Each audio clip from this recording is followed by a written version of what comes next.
Alright, hello everyone. Welcome to this Final Fantasy VII PC Any Percent run. My name is Camp4r, and I've been running this for a little bit over a year now. And yeah, without further ado, let's begin. So time is going to start in 5, 4, 3, 2, 1, go.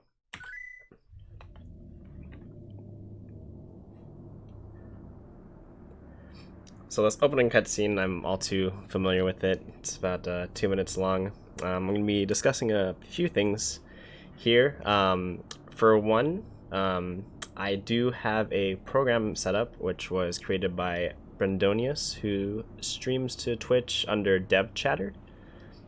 It's a program that essentially lets the chat control the color of my UI.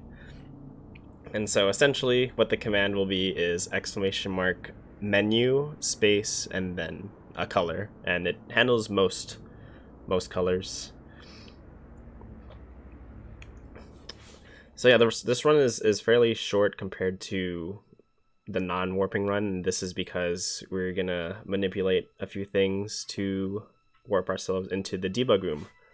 From there we will be powering up our main party and then just jumping to the end, and you'll see that the game gets pretty confused, which is just great. There's going to be a few skips that I will be trying to do. Most notably, there's this thing called basically character paralysis, which when we start an event, like a dialogue text, we're unable to move. And we're going to be abusing this by trying to bring up 2 different dialogue text boxes when that happens. And that lets us get out of that character paralysis and lets us move around. And so we'll see that, I think, about 3 times in this. We're watching do that. Yeah, the debug room is crazy. Getting to see a top runner do it finally is hype. I'm an okay runner. I'm sure Couch is quite good, and I think I saw Natara out here too. Alright, so this beginning section, I'm going to be just setting up some menu options, namely setting the cursor to memory, having the text go as fast as I can. And then we're going to pick up 2 potions. This is so that we have enough to sell at our first shop so we can buy enough grenades.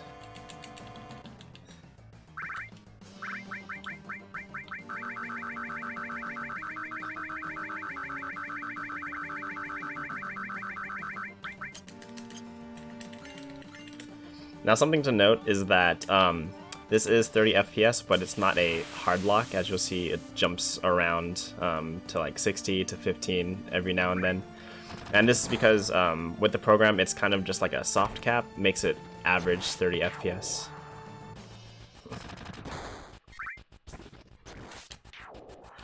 So if we're lucky, we get a potion drop here, which means that I can skip one later on. We'll see.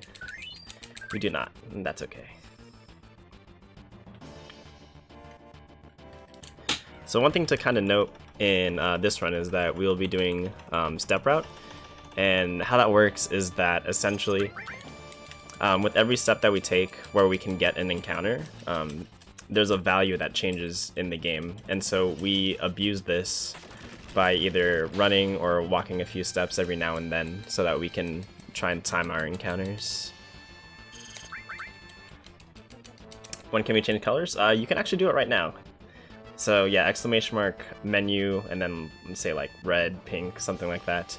You won't actually see it until I'm like in a battle, because that's when the UI pops up, but it should work now.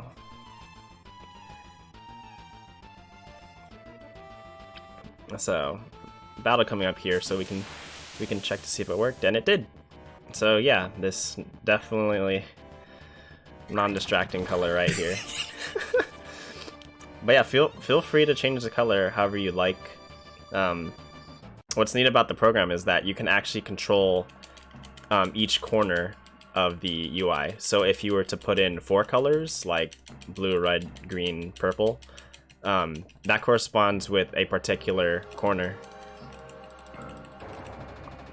And so you can really control it that way.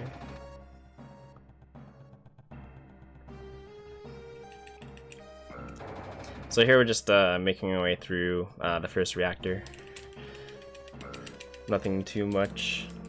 I don't think plaid works. I do have kind of a list. I apologize for the long message. This is just what I pulled from my bot, but this has a link. This has a link to the valid colors.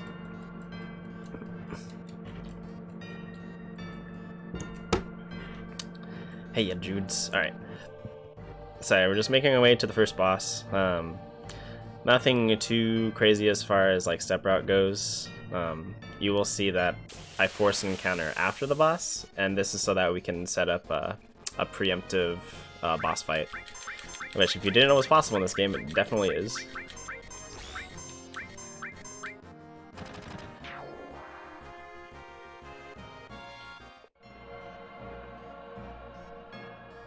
So something to note about escaping battles.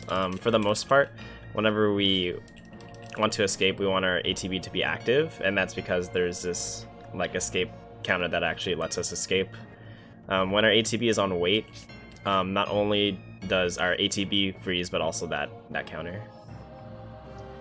Looks funky? It does look funky.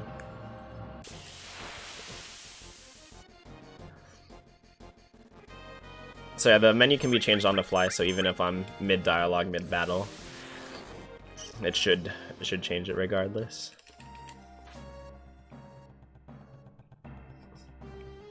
So here we're going to see the first step count.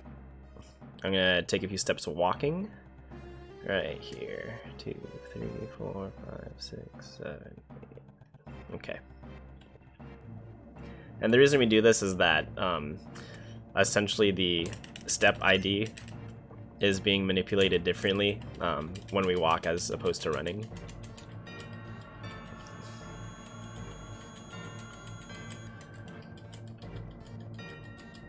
So coming up is going to be our first boss fight. This one's notorious for having like a translation error. Essentially, there's two phases. There's a just regular phase and then a tail up phase. Barrett, the other one in my party, is like, hey, you shouldn't attack with its tail up or something like that. Or he says that you should, but you're really not supposed to. And I know for sure that when I was playing through, I was like, okay, why is it doing a counterattack? So some things to note here. By the end of this battle, I want to have Cloud's limit break be full. Limit breaks are essentially special attacks that are unique to each character. We want that to be full so that we have it for the next boss fight.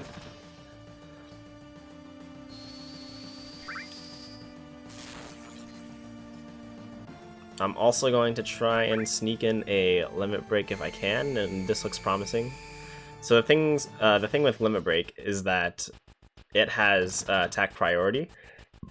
So even if an enemy's attack is queued up before our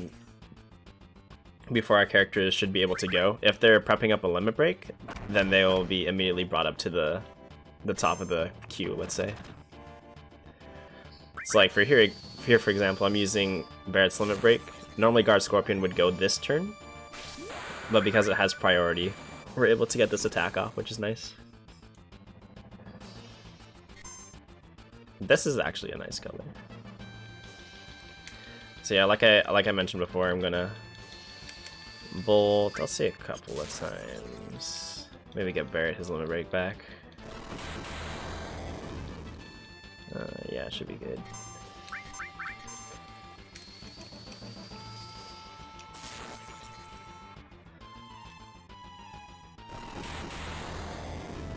Cool. So that should be good. I'm just gonna go ahead and use it.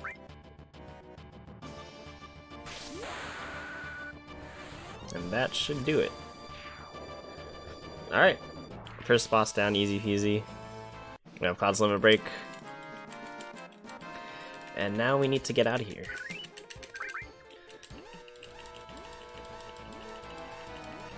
So the story thus far, Cloud, our spiky-headed hero, has joined this rebel group called Avalanche, and essentially they just set off a bomb to blow up this reactor. Reactor belongs to a corporation called Shinra, which is essentially stealing the planet's life force. And Avalanche is like, no, you can't do that. So yeah, now we have to make our escape. But first, we go over here and help Jessie out because she got stuck. And this is probably one of the worst things because you actually need Jessie in order to get back out because she has one of the passcodes. For whatever reason, they didn't want to share with each other, so you need to get her. So here I'm going to force an encounter, and this is to do setup for the preemptive boss fight I mentioned earlier.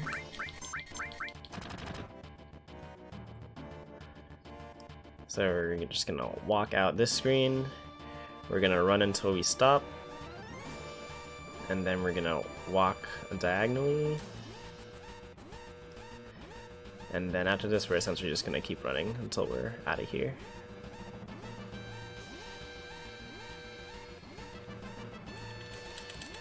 Alright. So that should be good. Walk out here. And that's why we need Jessie to unlock the first door. It's nice that they make it the first door, because it'd be like, oh, we went to the first door, gotta get to the second. Oh wait, no, we gotta go back to get Jessie. So that was the first reactor, first part.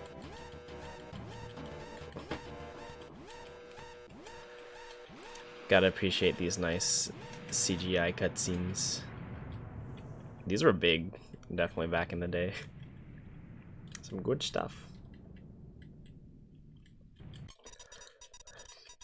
So pretty much, this is going to be a lot of matching through some dialogue. Essentially, they're going to be heading back to their hideout. Plus to help out on how to use the menu command. Thank you for that.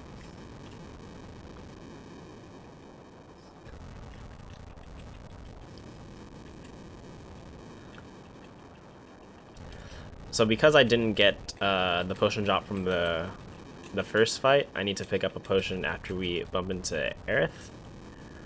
Or Aerith as it is, I believe, in this release, in the US release.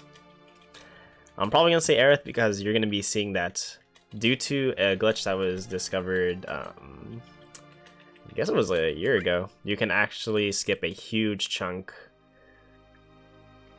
of this beginning section in Midgar. So this is the potion we're gonna grab. I'm gonna come down here, and then with all these fights, we don't need to fight them. They have stormtrooper aim, so we don't have to worry about getting hit.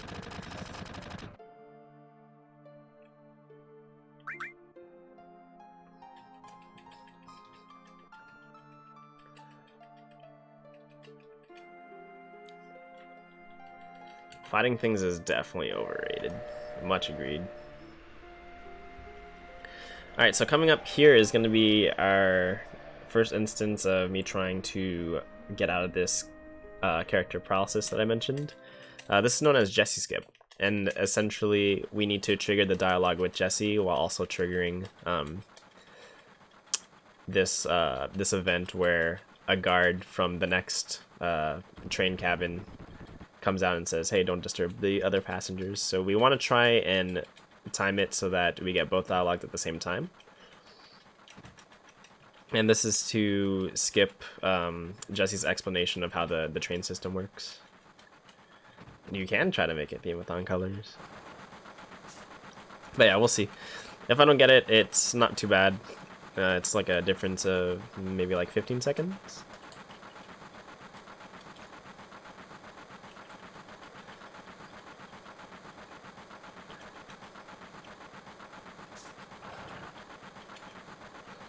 So yeah, we see that everyone here appreciates our hero A.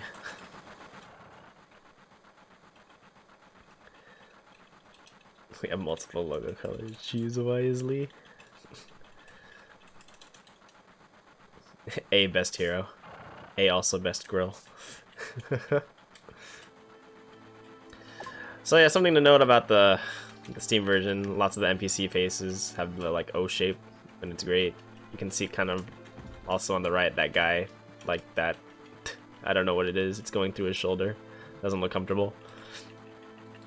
Lots of funny things like this. Alright, let's see. 1, 2, 3.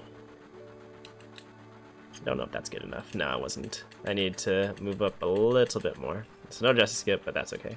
We get to see the train. Woo!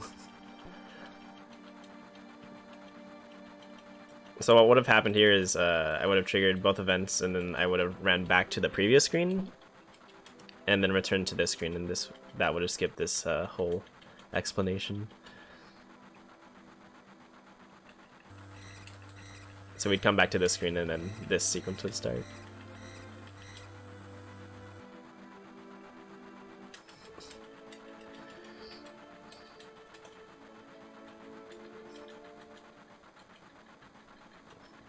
Like how Camp4r grabs a bag of goo before tossing it to Cloud. Just let me just dig it out here.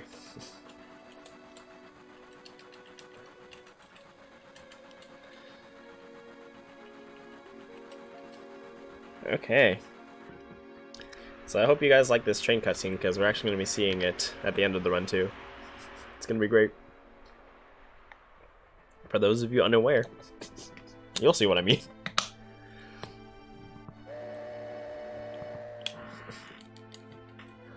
So pretty much all that's happening here is we're returning to the Avalanche hideout, which is located in the basement of a bar.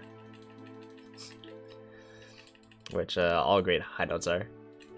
Now I'm confused. Oh yeah, you'll see. It gets suplexed, right? I wish. I wish. But Couch, that was supposed to be in your run.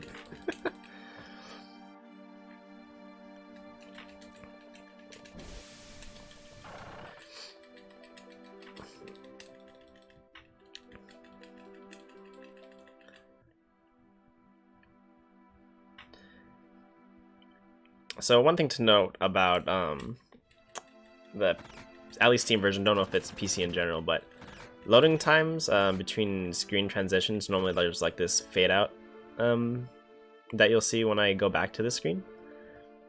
Normally that happens whenever you exit or enter screen.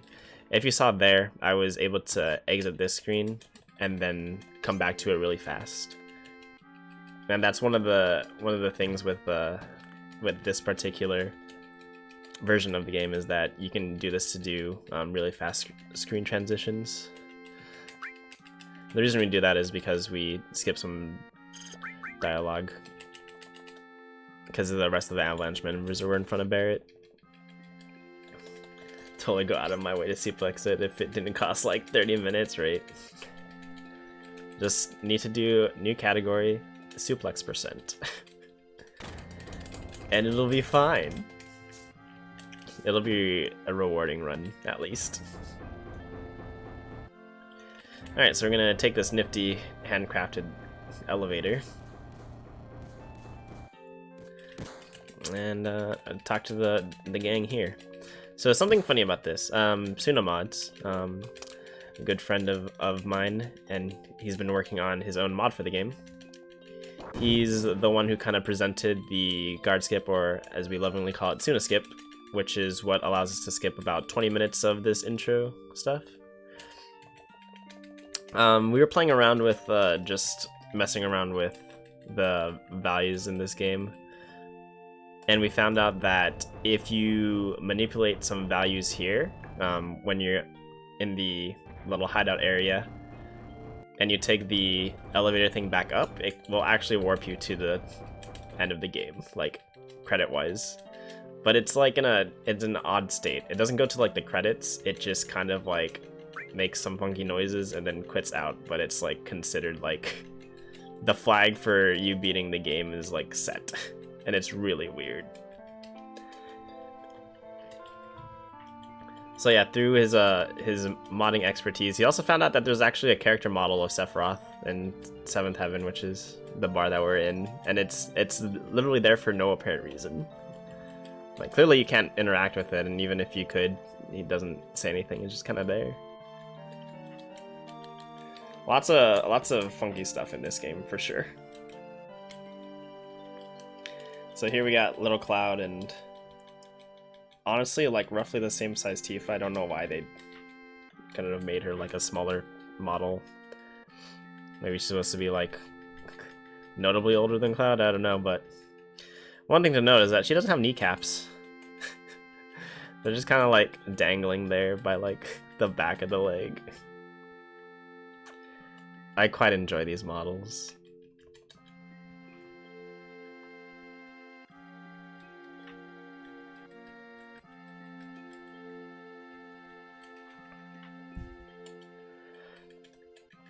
So yeah, essentially in this part, they're discussing Cloud's aspirations to join Soldier, which is this elite group under Shinra. Essentially, they are superhumans that are trained for, you know, war purposes.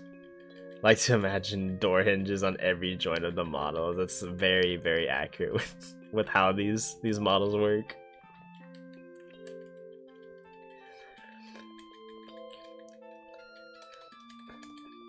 Every single joint, it's like a section and not like individual. It's great. I also like how Barrett chooses like to climb up and out and doesn't just take the elevator out. It's gotta be macho. Look at that. We got Barrett's stash.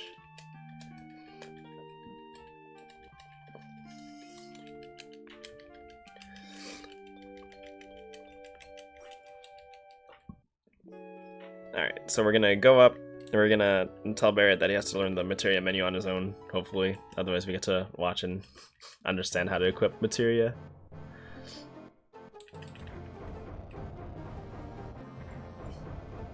Alright, so go down here and talk to Barrett. Choose the second option. And now we're gonna go down to the shop and buy some grenades. Grenades are like the power item that personally, casually, I never used, but in the speedrun it's just like, yes. So we're gonna talk to this person. We're gonna sell all of our potions. Oh. Something to note with this this game. Likes to do something that I lovingly call plinking, which is essentially it takes double inputs. And things are great. So here I'm gonna be doing the Suna skip. This is the setup. We're gonna just go up here. Uh-oh, did I go too far? I went too far. We line up on this rock, run down. And gotta line up correctly. Boop, boop, boop. Boop, boop. Too far. A little bit. There we go. And yeah, that lets us skip a lot of sequences. So just to note some things, we never actually meet Aerith. We never fight Airbuster, which is intended to be the second boss. Yeah, easy every time. And yeah, that it doesn't really have any adverse effects, except for the fact that we can't name Aerith. So she's stuck with her kind of default name. It's like her hidden default name, right? Because originally it's supposed to be Eris, but for some reason it defaults to that one.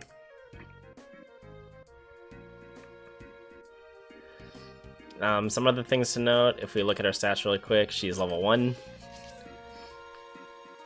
I think normally the way it works is that their party members are scaled to like maybe like an average of your current party, but because we skip the sequence of like naming her and such, she just defaults to level 1,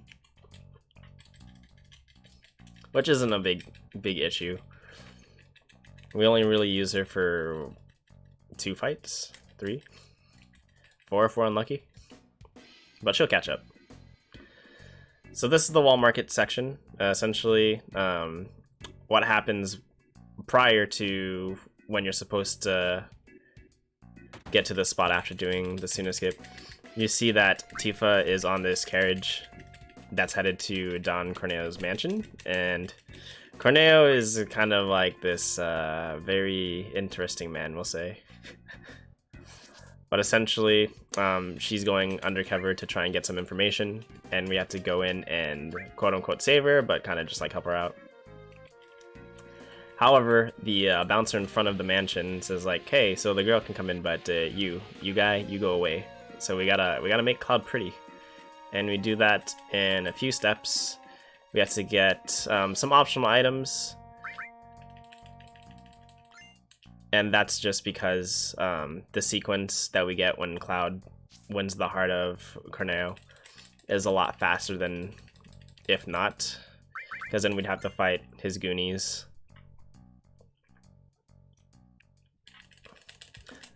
So we're doing a few subtasks just to make it so that Corneo picks Cloud in the end.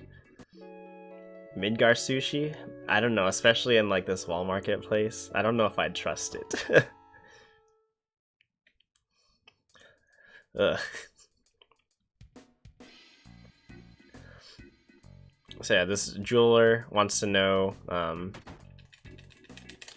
what kind of soda the inn has, because it's drawing away his customers or whatnot. So we give it to him. He gives us, I believe he gives us the tiara. Yeah, diamond tiara. And based off of what soda you give him, that determines what tiara that you get for Cloud. Now here we need to get a dress for him, because he can't show up in this the soldier uniform. So we're going to be doing something here called the bar skip, which is another instance of skipping the character paralysis. I'm going to make a save here first, because I can soft lock if I do things in the wrong order, and that's not nice. So yeah, we're gonna go over here. We're gonna open this door. We're gonna talk to the shop owner here, and normally we'd have character paralysis, but because we did the 2 dialogues, we can move. So then we go here, open it, talk to that NPC, match over here.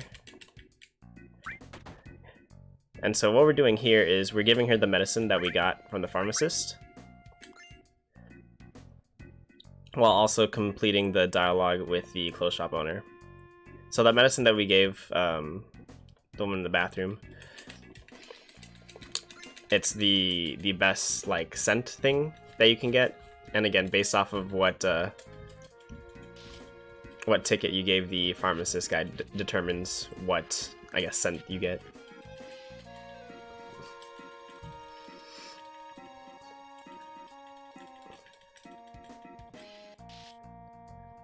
What a menu color. It reminds me of like those, like, I don't know what trees they are like those pink trees in like Japan. Those ones, those thingies. Alright, we gotta do some squats. Squats is a fun time. Gives us a blonde wig, because we can't go in with this spiky hair. So this is typically okay. However, if I tie with my opponent, then they technically win. So I just hope that they end up messing up. Yep, like that. So I should be good. Resuming, yeah, I'm fairly certain I'll be fine. So this is just a sequence of buttons. It's a good time. This is the most amount of exercise I've gotten today, so I'm glad I'm doing this run right now. Strong colors.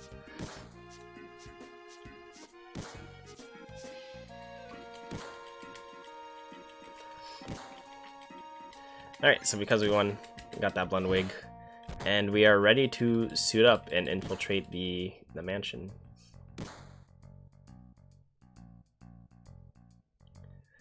Leg day, the speedrun.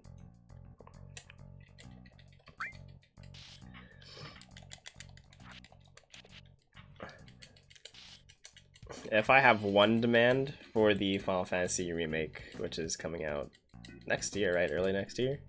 Is that they better keep this cross-dressing section. Otherwise, hashtag not my Final Fantasy.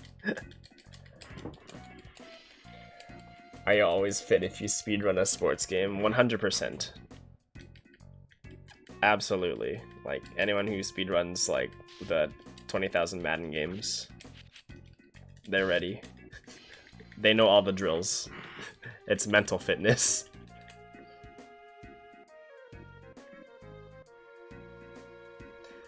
Okay, so now that we've been prettified, we should be able to go into the mansion and rescue Tifa. That's true, you've been running for almost 30 minutes. Or rather, I have.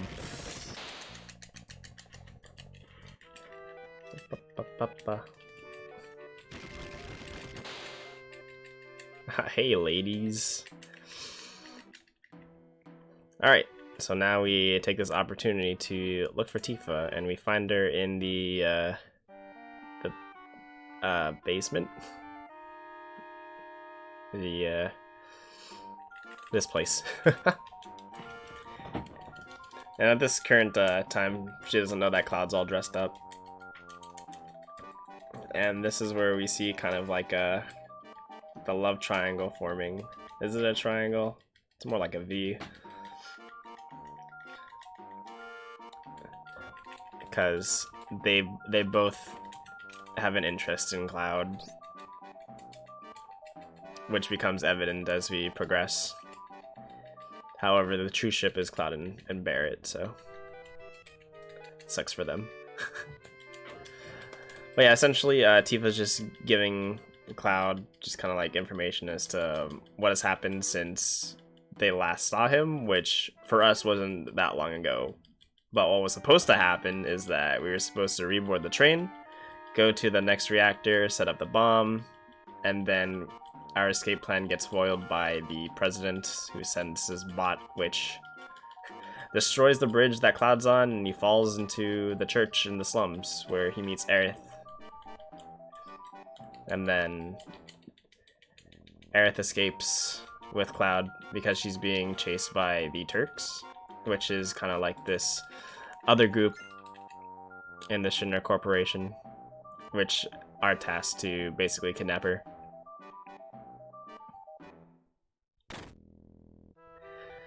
And then yeah, here we are. So this is the Dawn. I like to say that he's got a banana on his head because that's what it looks like to me. Also, I like to admire his splendid chest hair. You can see peeping out. I gotta say, the Dawn, I presume those are ramen bowls. Dawn likes his ramen. So yeah, this is where Dawn selects his one night stand of choice, I guess.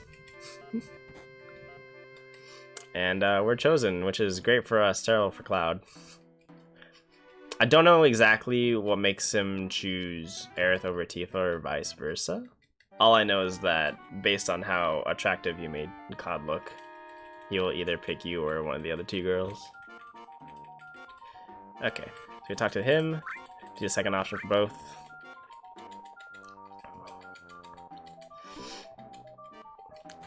And Donnie Boy was quite surprised at this magical transformation of Cloud doing a 360 and immediately tearing off everything. Good morning, Jimbo. How is it going? Hope you're ready for your run's next, right? X2 is next on the list of fun stuff, and that's gonna be our 4-man race. Should be a fun time.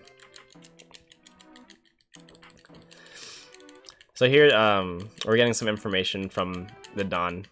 Essentially, what's happening is that Shinra is planning to break the support beams that are above the Avalanche hideout to kind of bury that section. And Shinra doesn't care because it's like the poor section, so it's like, we don't really need it anyway. And it's just like, ugh. These guys. These sleazeballs. First marathon, congrats. That means you have to win the race. Clearly. So here, just some dialogue. The man in front, Heidgar, I don't know how to pronounce his name, but he's kind of like the president's right-hand man. And then we got Reeves here. He's employed under Shinra, but he's one of the like better guys, I'd say. And then there's the president, Mr. Bossman. Alright, yeah, just win. So here I'm going to be doing setup, continuing the setup for preemptive apps. Uh-oh.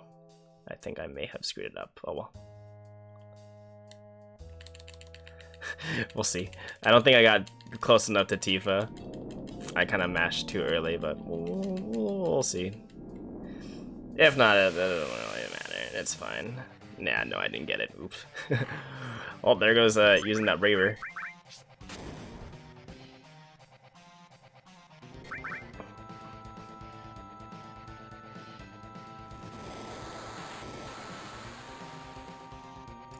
So here, ideally, we'd get preemptive of this boss fight.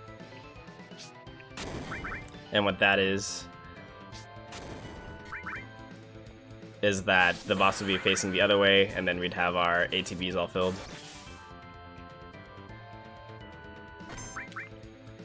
So we're gonna do things a little bit differently.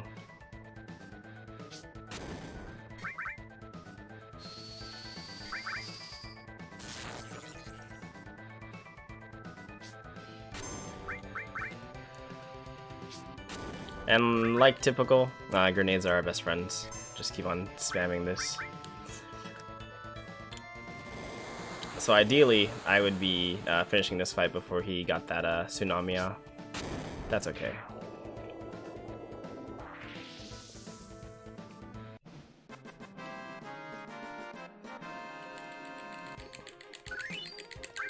Alright, so since I'm down a few grenades, I think what I'm gonna do is I'm gonna grab the steel material right here. We're good on steps, at least. That's okay. What is this? 2, 3, 4, 5, 6. Okay. Alright. So we should be okay. So I'm not expecting another encounter here. And if we are, we're okay on step count. Okay. Yeah, we're okay. I'm just gonna do this real quick. You are you. There.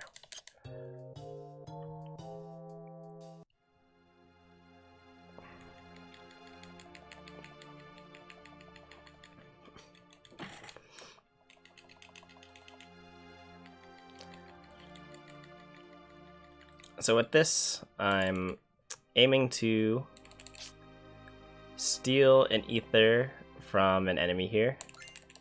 Ethers are great because they're good for selling for gil. But also you'll see me grabbing a few items here. These I will not be selling. It's going to be a high potion, 2 potions. And that's because we're going to be using this for a boss fight later on. I don't know if that worked. Ah, I was so close. In this game, you can actually skip encounters by opening the menu at the right time. So we'll see. Nice. That works for me.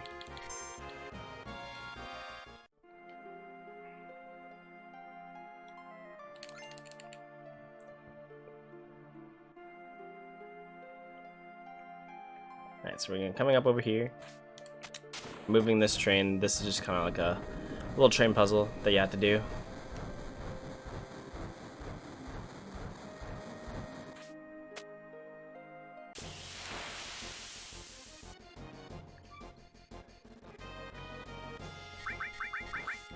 So this should be the last encounter that we see in the train yard.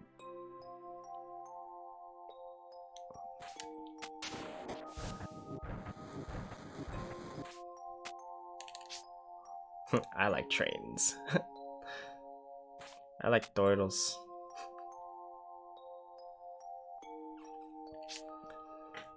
Jasu train, best emo, by the way.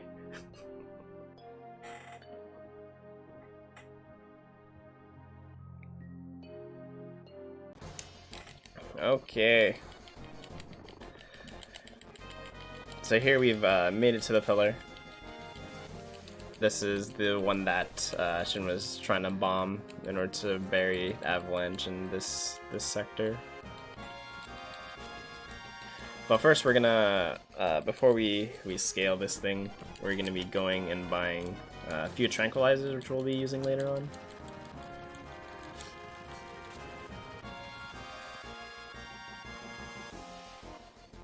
Boop.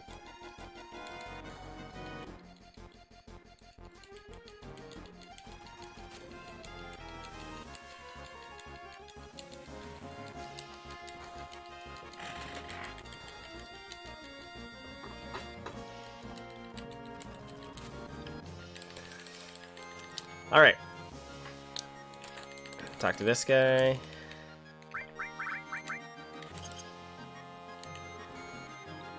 We'll go up these stairs.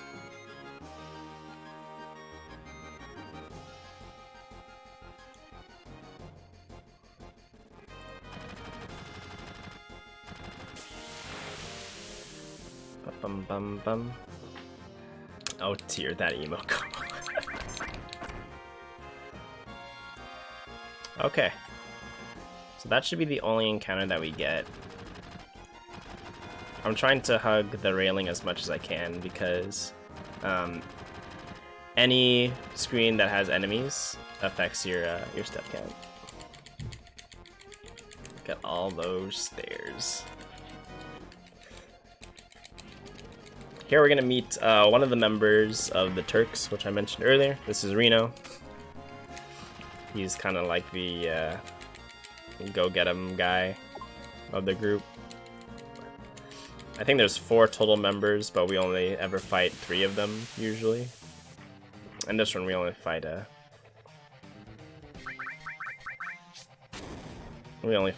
really Reno.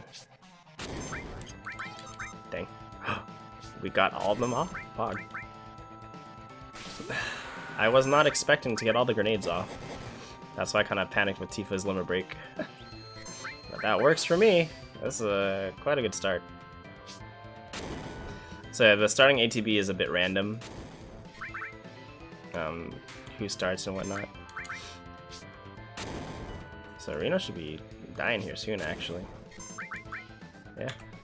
2 turns, that's crazy.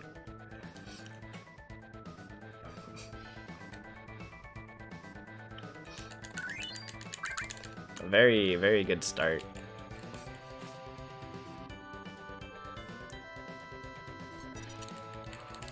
Alright, so here we try to disarm the bomb, and then we see, oh gosh. We see Titus laughing as he's flexing. So yeah, unfortunately, when I split at the bottom of the pillar, Aerith went to get Marlene, who was the kid who was running the bar before we left. Oh, and we got slap skip. So Aerith turned there. That's because Sung over here usually slaps her, but because this is a friendlier channel, I timed everything perfectly so that we didn't have to see this abuse. Something fun you can do here, you talk to Barrett to kind of like trigger him here, and you can keep on mashing on this, and he's like, I almost got it. Yeah. Okay, there we go. There you go, buddy.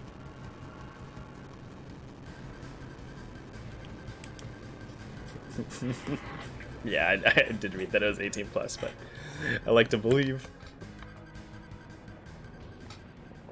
Yeah, there's a few fun things you can do in this game.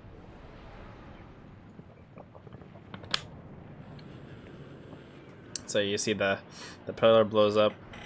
It's coming crashing down. That's the bar, I believe. Under Ripperino. Can't Barrett run around you in circles if you stand in his spot before. Oh, I see. Oh yeah, because you kind of block him as he runs up. Did not know that. Time to do that and still PB. I want that in my PB. And be like, this is the strat. This is RNG manip right here.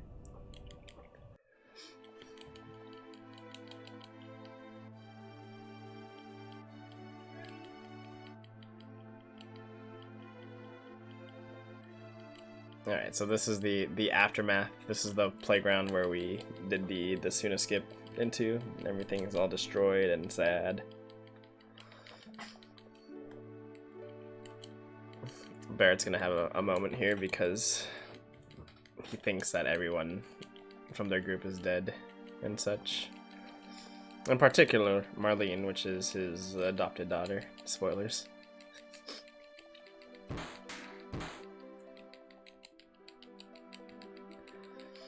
Unfortunately, we won't be going into that story, or really like anyone's stories except for Cloud's in this run. But it's good. I think 7 had some pretty good character development, especially if you looked around for all the things that you can try and uncover.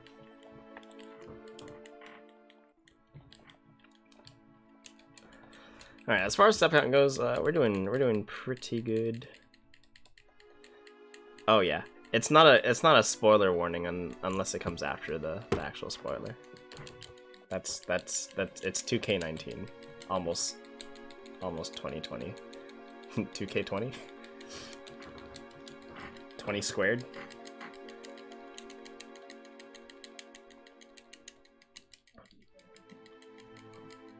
Guys, I can't wait until next year when I have 2020 vision.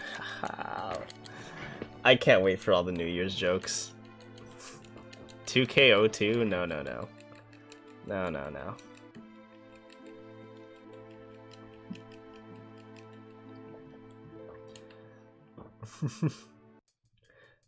Alright, so we're just gonna essentially come down here.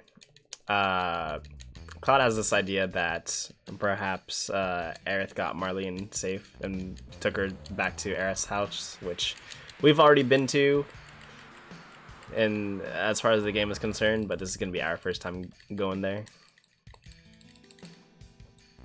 But first, we've gotta fight a house before we can enter Aerith's.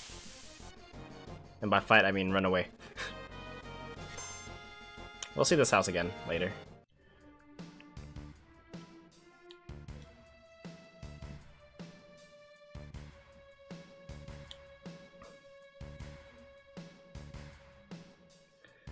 Alright. So over here, we go into this nice garden, which is a contrast to like the rest of the slums. We're gonna pick up this ether. Make our way back. And we're gonna see Aerith's mom again. And here's where we get some more details. So this is Aerith's adoptive mother, and the story here essentially goes that what's her name? Elmira? Aerith's mom is essentially waiting for her husband to come back from a war that's going on. She waits by that train station every day for him to return. Then one day, she finds Aerith and Aerith's real mom at the station. And Aerith's real mom essentially hands Aerith off to Amira because she's doing the deads. So that's how these two meet, which we'll be seeing in this sequence of cutscenes. And later on, it's found out that Aerith is the last remaining ancient, which is essentially the original inhabitants of this planet. However, Shinra wants to be using the ancients because it is told that they will be the key to giving them unlimited resources, because they know that they're sucking away the life force of the planet, but they're like, we need more. We need to produce more. We need to do more. So they try to use Aerith for this, which is why the Turks are after her.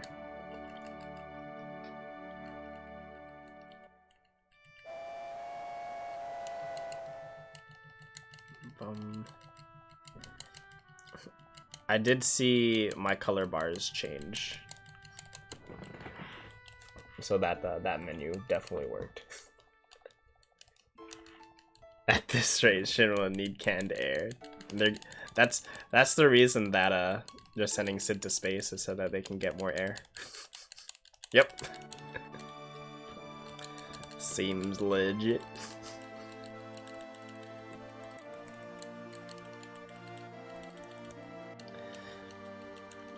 So this was kind of that turning point where Aerith's mom finds out that she has these powers. It's because she came down and was like, don't be sad, but someone close to you has just passed. A few days later, she gets the letter saying that her husband has passed.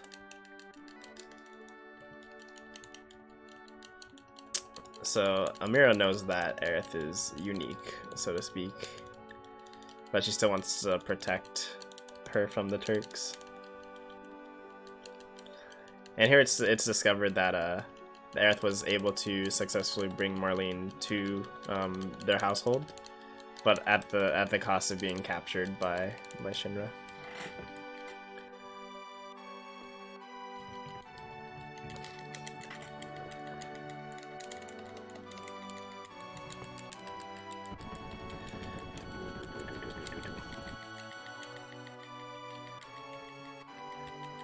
So Barrett's like, hey, thanks for babysitting my daughter. And so we gotta sneak into the Shinra HQ to get Aerith back.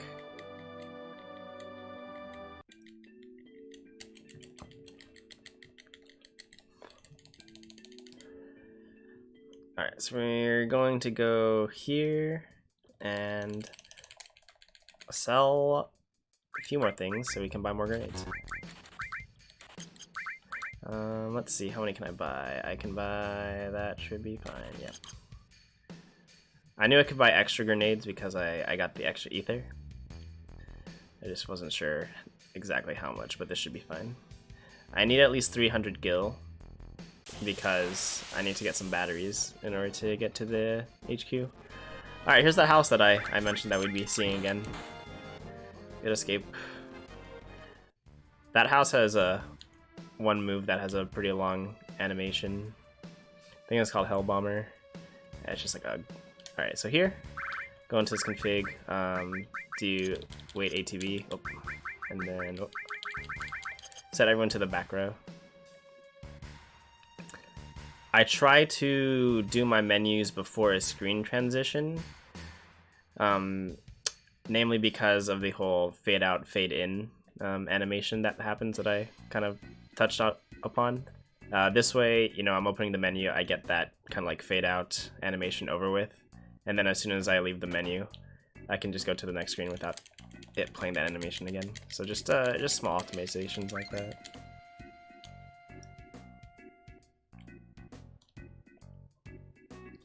The reason that I put our ATB to wait is because we'll be getting into the next fight that we have is a forced fight, and we want to try and prevent the enemies from getting off as many attacks as we can help.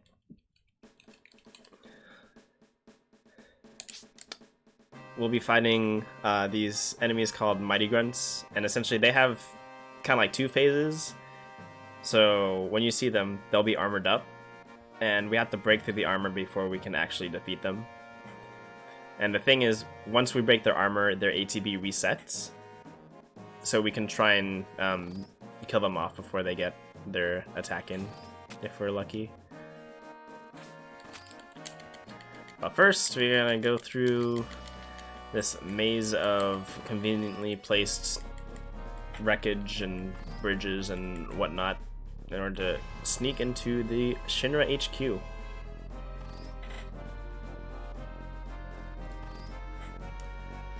So this is a very fun sequence because you have to wait as animations play out for longer than they really should.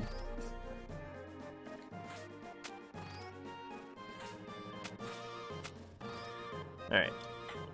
This next part, timing can be kind of tricky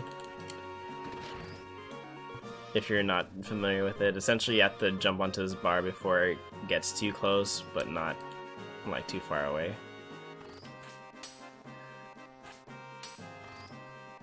I kind of use an audio cue it does that creaky noise, and I do okay, just like a little bit after that plays is good.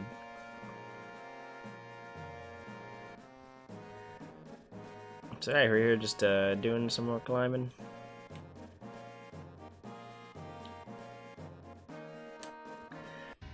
And we made it to the HQ. Woo!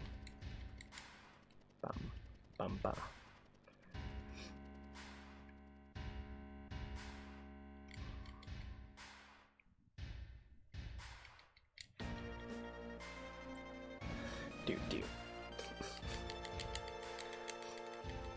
I love how convenient it plays everything fell.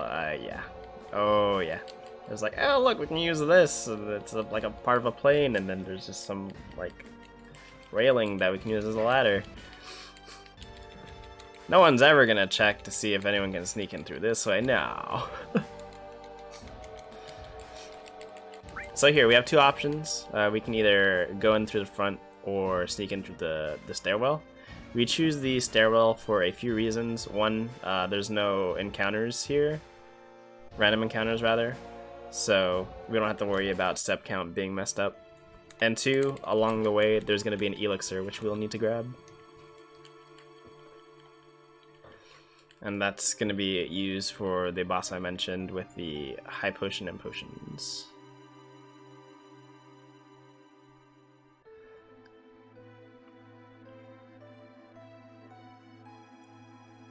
So sorry if I can't really respond to chat. I'm gonna be staring at this all day. So yeah, this is great. There's some comedic relief with Baird and Tifa's bickering. For the most part, it's just gonna be this for the next few screens.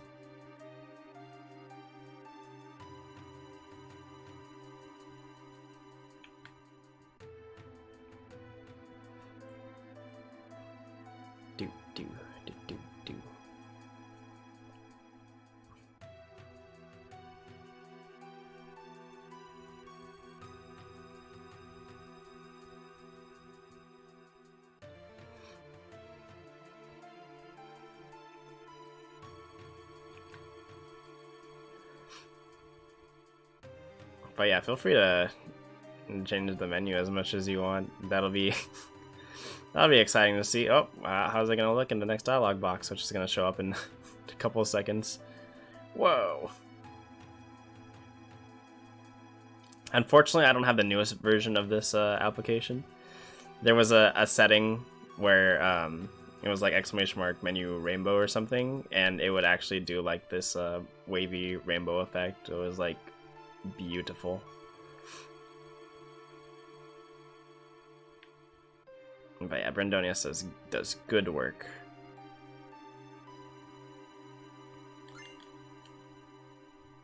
Alright, so that's the elixir, which we'll be using later. Oh, okay. Was not expecting it there. You know what this looks like? This looks like one of those like popsicles you get from ice cream trucks. I like those popsicles.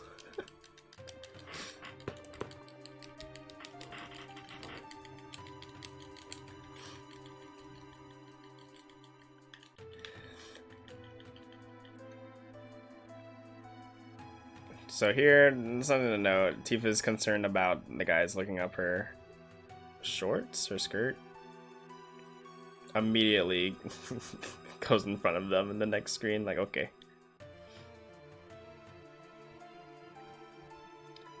I do miss a good popsicle. Only issue is that I recently I had some fillings done because I like my candy. So really cold things or really hot things are not suitable for half my mouth, and it's the worst. Thanksgiving was the worst. Could only eat so much with only tasting things in half of my mouth.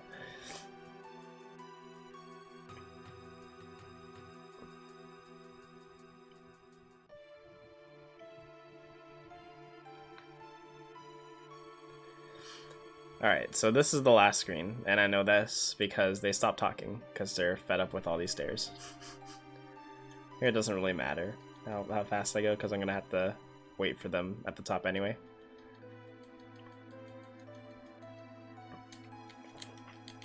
And this is where we'll be fighting those mighty grunts that I mentioned previously. So depending on how their ATBs are, we can get a few grenades off before any of them attack. It's the Final Fantasy version of the MLG ladder, yes, 100%. Okay. Okay, so that one went. I'm gonna try and do this. So what I'm doing is I am trying to take out the ones that didn't get a turn in, because I know that the second one they used their ATB to attack.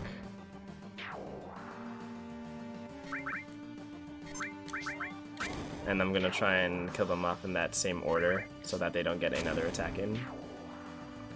Very nice. And that's why we set our ATB to wait.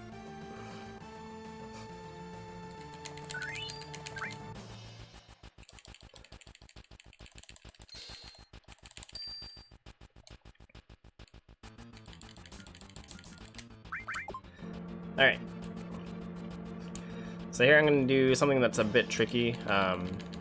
It's called like fast guards. Essentially we have to sneak by these guards without being caught. It's a bit of a mini game. If we get caught, it's alright. I have extra grenades. That's kind of why I wanted to grab that ether anyway. Just in case things go awry. So we're going to go up here. Go into the middle. We're gonna try and get Barrett over as fast as we can. And then with Tifa we're gonna wait. And then our Q is gonna be the guards to the right. Once they switch positions again, I'll just spam. Okay, cool. That's the first part. Get Barrett over. Boom, boom. And now we wait. So something I'm gonna be doing on the next floor is we have to guess a password from this guy so that we get the key card to access the rest of the floors in this HQ. There's a way to actually know what the password is. Well, actually, there's a couple ways. One is that you check in the library. There's a particular section you can check and know. But you can also find out based off the in-game time when you go up the stairs. So first, I'm going to set ATB to active. Okay, so I saw that my seconds was at 20. Essentially, we're going to be dividing that by 4. And since 20 divided by 4, our remainder is 0, I know that the answer is going to be best. Because this floor is based off of your in-game time. Or what the password is going to be.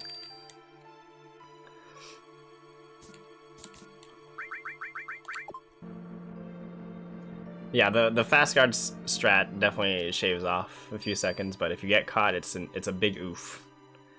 Big oof. So, we're gonna grab these Midgar parts here. All the rest of the boxes are locked. However, there's something that you can do in this room. If you put the first parts in this section right here, all of the boxes become unlocked. If you place it anywhere else, you have to go in a particular order.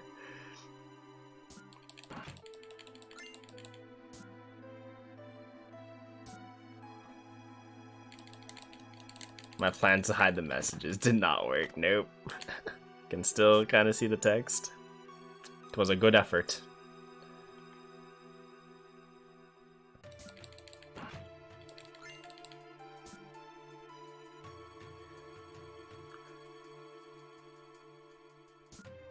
So here I'm only expecting one more encounter with those swordfish things. Sawfish? Sawfish.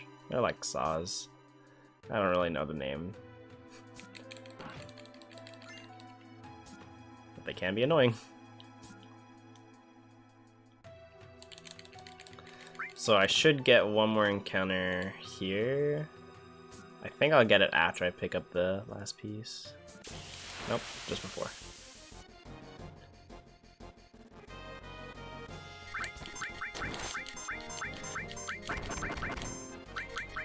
So in certain cases, I didn't explain this, you'll see me do like attacks or changing my character's position once the battle starts.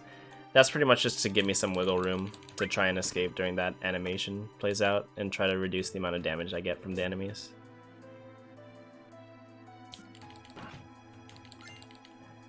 Alright, here I'm just setting my ATB back to wait for the next boss.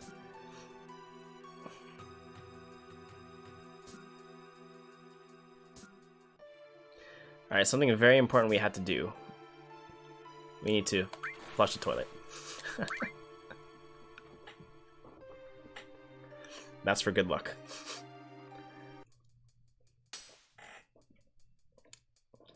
Alright, so here we're sneaking into these vents so that we can overhear some of the plans Shinra has. They're kind of discussing how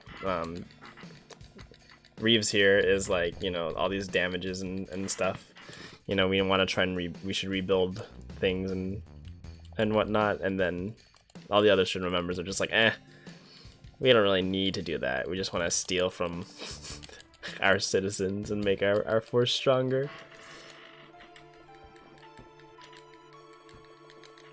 So this is Hojo. Hojo. He's like the main scientist here in Shinra, and he's notorious for his experiments and his laugh.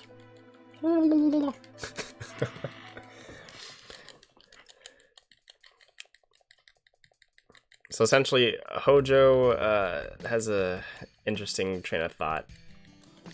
We're gonna see another character, which will join our party later, but essentially because Aerith is the last of her kind, and this other character is also the last of his kind, he's like, oh, they should just have offspring, and then everything will be fine.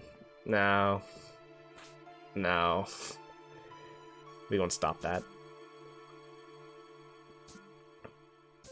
So we need to trail Hojo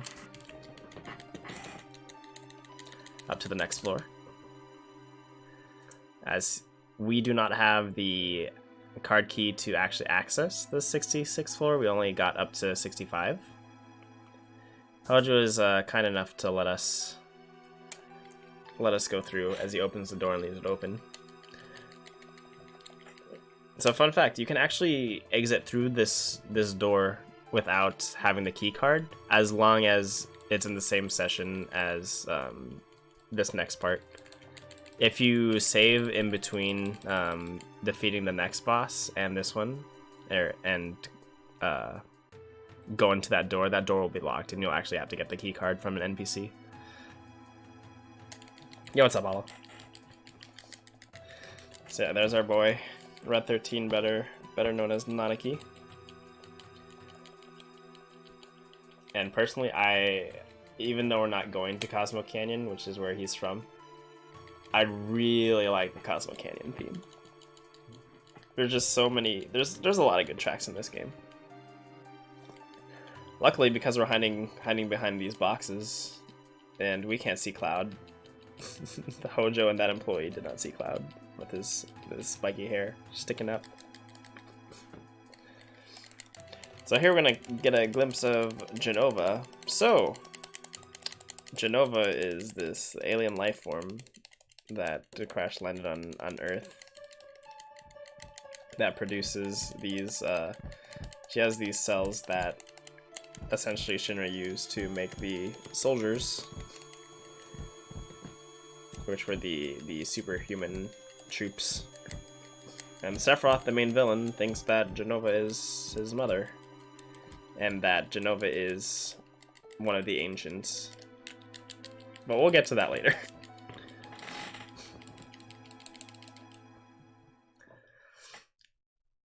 Alright, so we're gonna go up here. We're gonna grab the poison materia. And we're gonna start the sequence that leads up to the next boss. So right now I've got all of the key items and such for a boss fight that's much later on. And that's with a Materia Keeper, which can be a troll if it wants to be. But essentially, we're going to be doing some warping about within the next hour. So around like the 2-hour mark.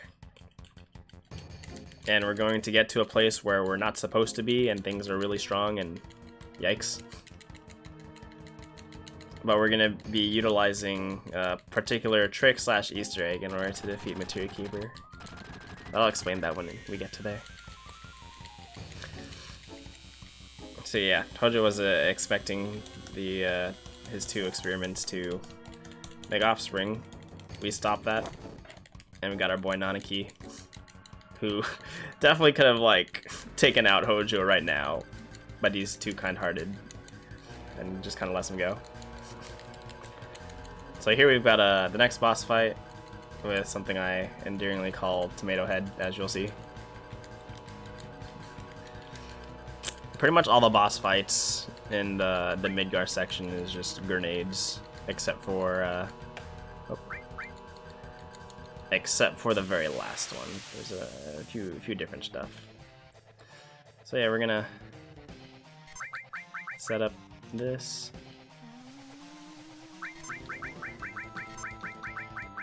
So I've got everyone on the ATV. We try to prevent them from doing it as many attacks as we can, but it's not looking so hot.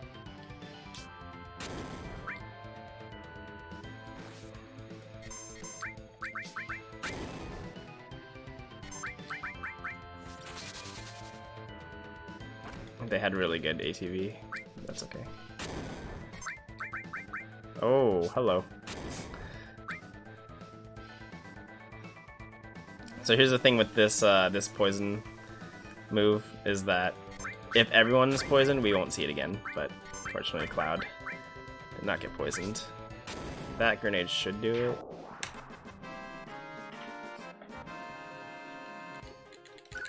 Oh gosh, this this color.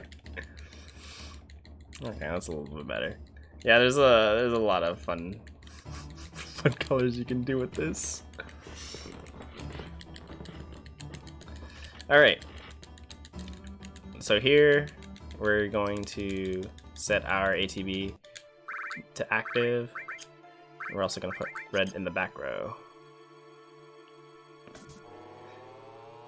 We set it to active because we've got a random encounter to get through, which is going to show up around here.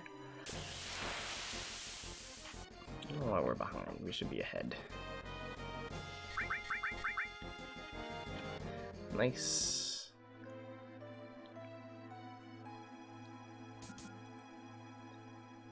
So yeah, that door on the 67th floor is technically locked because we don't have the key card.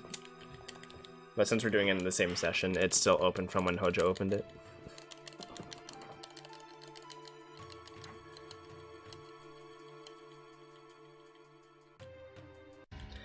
Alright, so unfortunately, the crew gets captured, or brought up in handcuffs, and Red 13 just kind of there, because, I don't know, he can't do anything.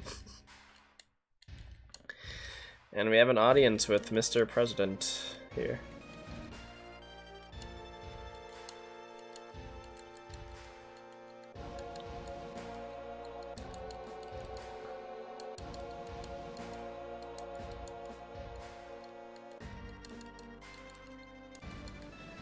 Ooh, those are some good colors.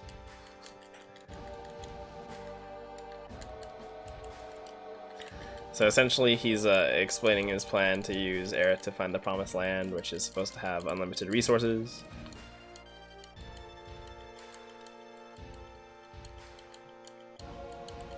And they want to build a new Midgar there, because like, yes, all of the stuffs. That's Rude, the one to the right, that's another member of the Turks.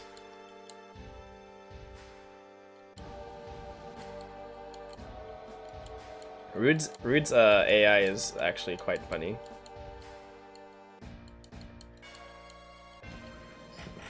Because in battle, he won't attack any female party members. I believe any female ones. Maybe it's just Tifa. But yeah. He's a gent.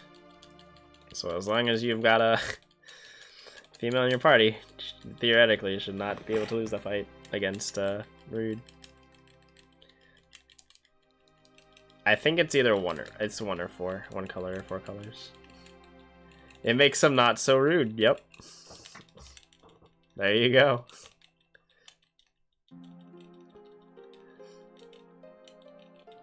Of course, what's up, Leonis? How's it going?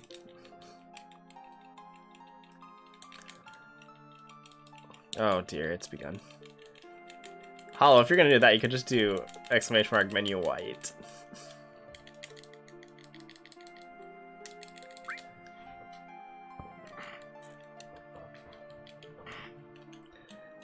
So in this sequence, pretty much just asking Aerith if she knows anything about Ancient.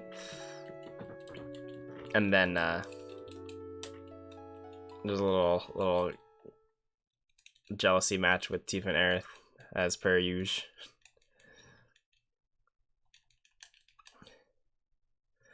And now for some reason the door's open.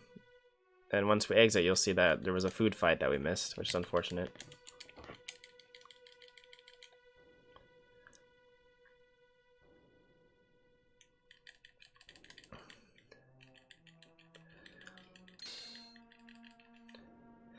So this is the prison break sequence.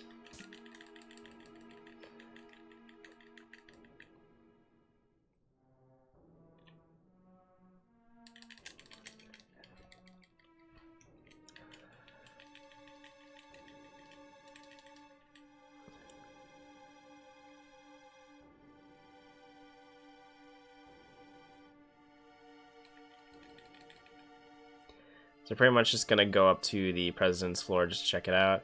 As you can see, there's a lot of like jam or ketchup. Someone left like a trail of it here. Don't know what happened here. Got this preemptive fight. Boop.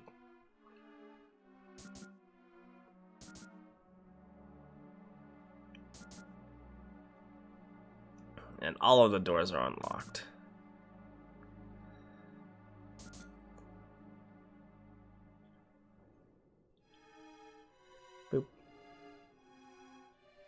All right.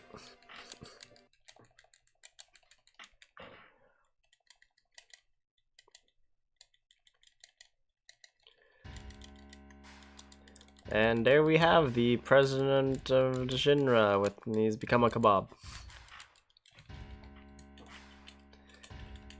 And they're like, that sword, I know that sword, it's Sephiroth. Sephiroth is a big baddie. So this is Palmer. We'll be seeing him in about an hour after he makes his little escape.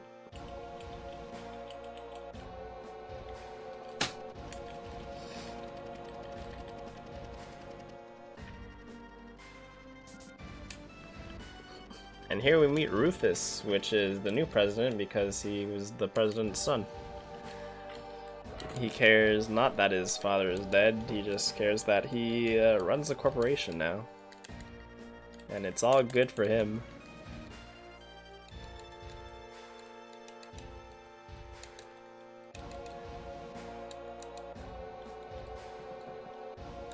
So yeah, pretty much the contrast between Rufus and his father is that his father tried to make money to conquer the world. Rufus is like, nah, you just need power. So their goals will still align. Rufus needs resources to, you know, create this army, advance his technologies, so basically nothing has changed. Just that there's a lot of jam and stuff throughout the Shinra HQ.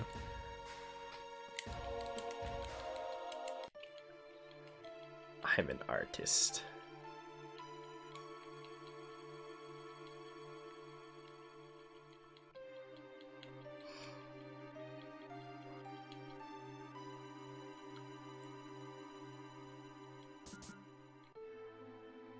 Okay. So we're gonna leave the materia on. This is just for a more optimal menu. Encounter here.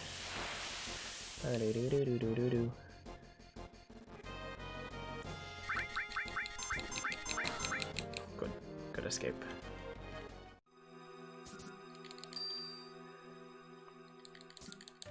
Alright. So this fight, a lot of fun.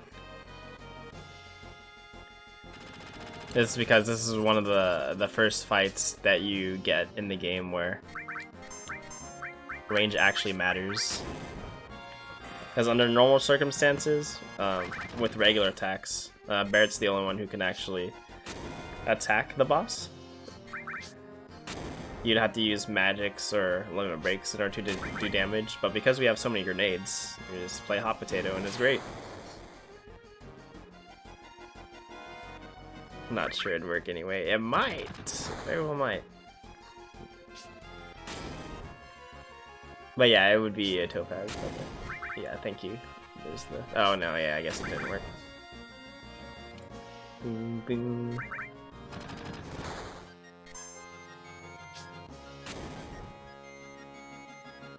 Again, shout out to Leo. He's the one who invited me to this Themeathon. So thank you, good sir, for allowing me to run this game here.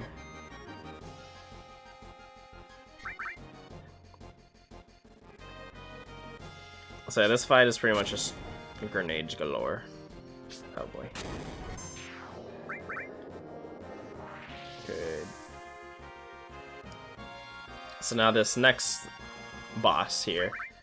Nothing has really changed. The only difference is that with his AB cannon, he can put our members to sleep, which thankfully he does not. So I'm gonna do something here. In regards to that limit break priority thing that I mentioned before, we're gonna use Barrett's limit break here to try and get some extra damage. If we can force the boss into his ballerina phase, which we'll hopefully see soon, then we don't have to worry about the fact that he just put Barrett to sleep. Which is still like, ugh, why? So yeah, we'll be okay.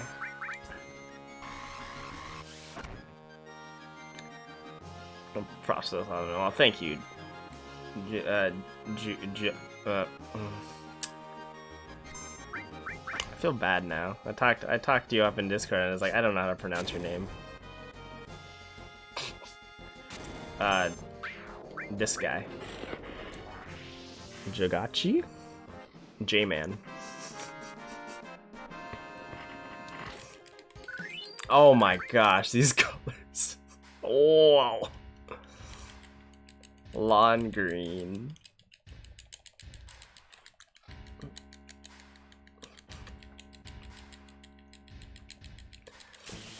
So yeah, this fight can be fun. It's pretty much just grenades. However, grenades have a damage roll, and if I'm lucky, I can underdamage the dog, which will. I think the dog has 140 health. Okay, well that was a bit overkill. I'll take that though.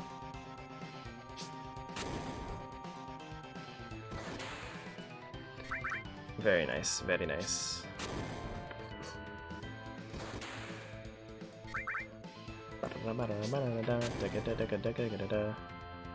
Oh, okay. Well, that should be it for Rufus. Yeah, just a few grenades.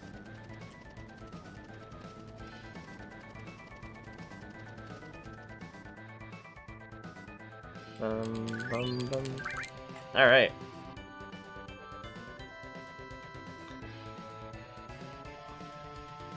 I'm gonna do something a bit weird here because I think I'll have a bit of time after to show this off. So I'm gonna make a quick save here. Maybe in 2. Yeah, this is fine. This is less fine. Where should it go? Save 7. Yes, this one. Okay. I'll come back to that save later. So here we're gonna do a little bit of a glitch. If you spam confirm here, you can actually interact with the elevator. We're gonna go here to skip the character paralysis that we would get here, and then we're gonna save outside. During this, I'm actually going to also Well, actually first let me save. We're gonna save in slot 3. This save I actually need. We're gonna check Aerith, we're okay there. So what I'm doing is I'm prepping up for a later boss fight. So I made a save, I reset Aerith's limit because we need her to be able to attack in the later boss fight. I also checked her attack stat. We need it to be between 28 and 30. If it's over 30, I can add on materia to her to lower down her attack. However, if it's like 27 or 26, then we would need her in the next boss fight to gain a level. But I believe she had 29, so we're a-okay. Oh my, oh no. Oh no, oh dear. These emotes. It gets worse and worse the more I stare at them.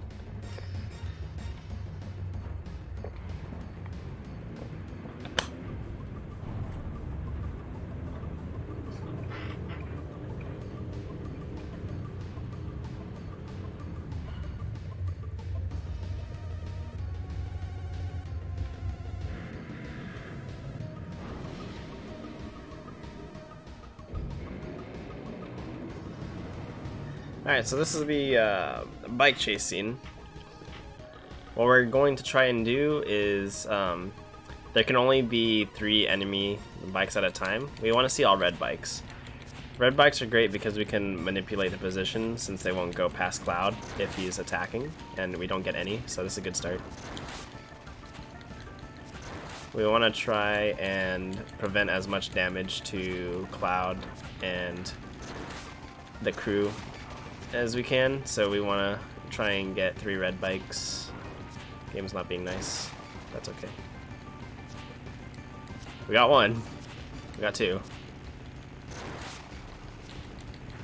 Just need 1 more.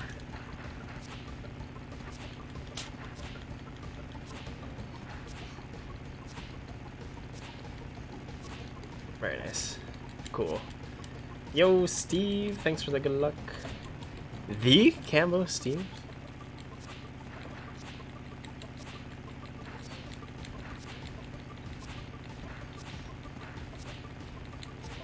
Look what I did to your face. Oh man. Oh man.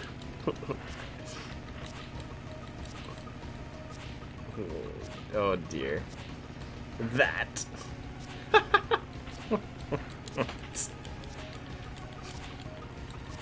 Oh, is that it? I don't know. Is it, like, were you able to link to my channel stuff so you can access some, like, my, what is it, FFZ stuff?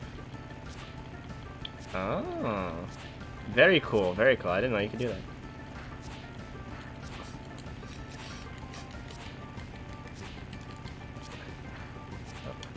So yeah, pretty much as long as Cloud has his windshield wiper going, these red bikes will not go past. That's pretty sweet.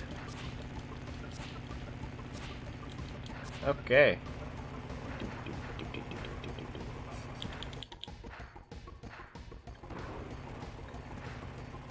My face is famous now. Alright, so this is Motorball.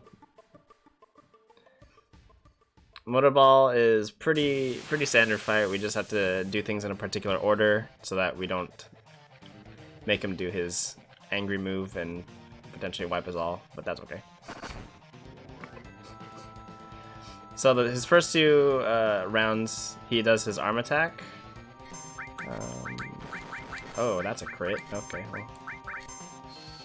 Barrett's not in a good spot.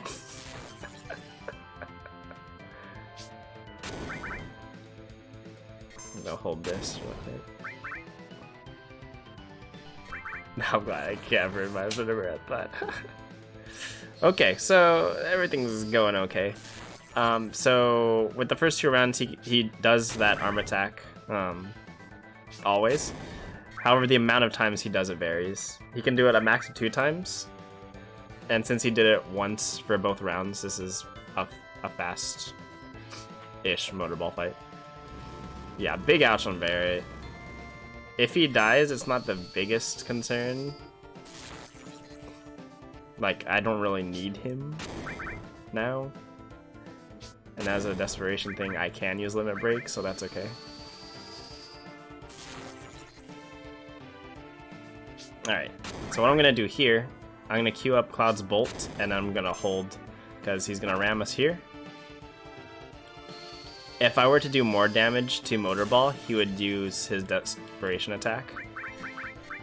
But because he's getting up now, and he hasn't hit that threshold, we can just finish him off here. My new brow, it doesn't work.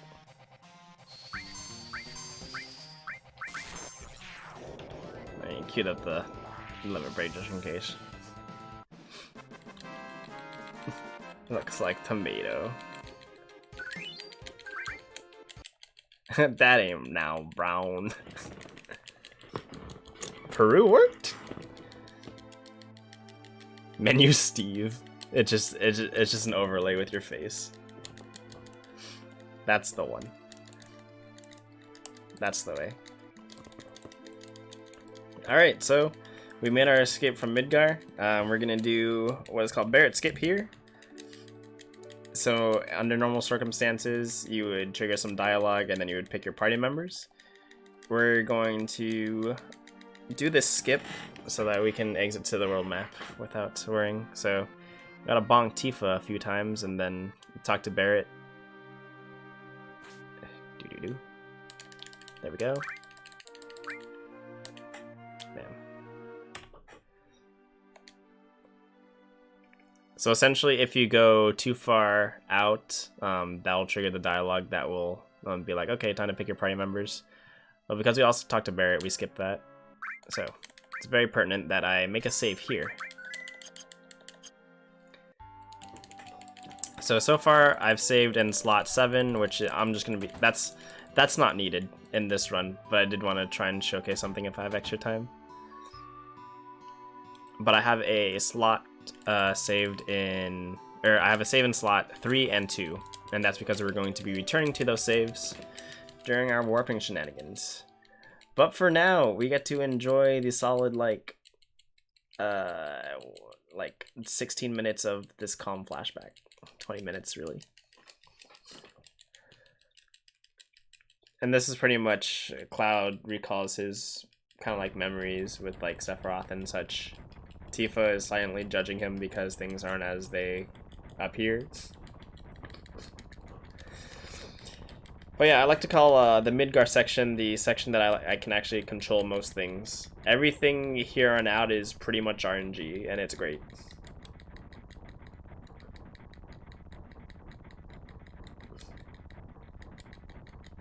Cutscene galore. I should rename this split to FF10 instead of Calm.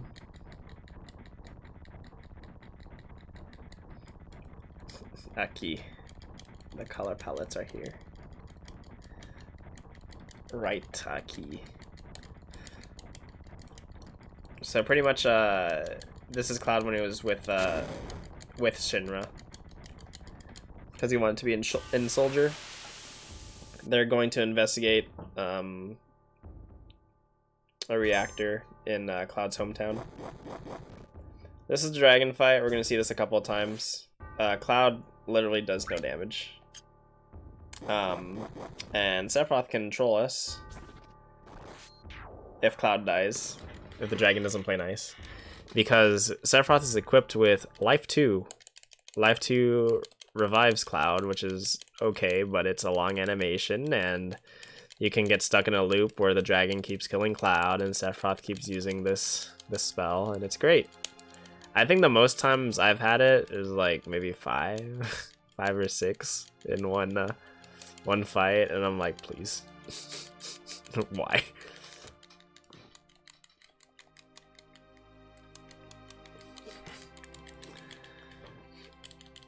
So yeah, this is just a lot of backstory.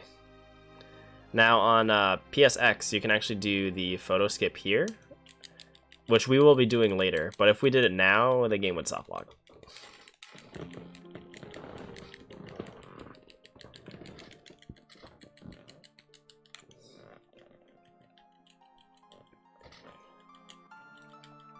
So yeah, lots of dialogue and stuff.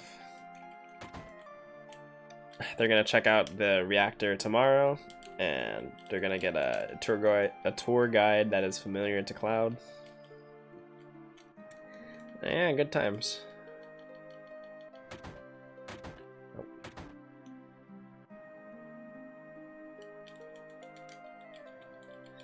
Oh my goodness. It's like the neon colors are so annoying.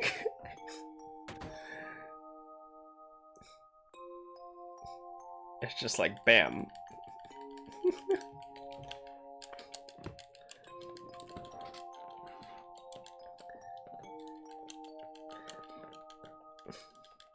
It's even worse when I'm like on stream and I have this on and someone does like a bright green, because I use a green screen, so then just like half my face disappears at that instant. I'm like, okay.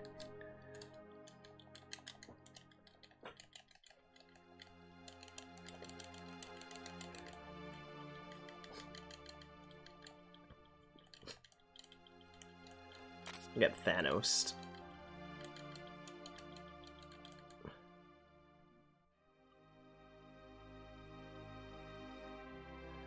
So yeah, I'm expecting one more encounter here because I took a few extra steps making the save in the spot 7.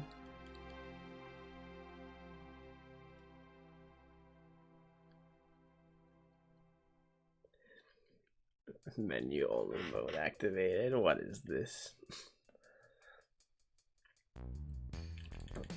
So we will be doing the comm sequence 1.5 times. The first time we have to do it just to get through some story triggers and then set up for the first warp.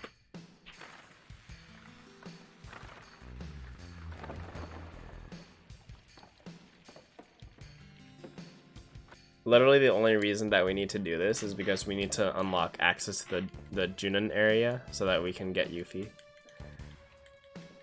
Yuffie is an optional character in this game, but we'll be using her to warp to the debug room. Well, to set up warping to the debug room.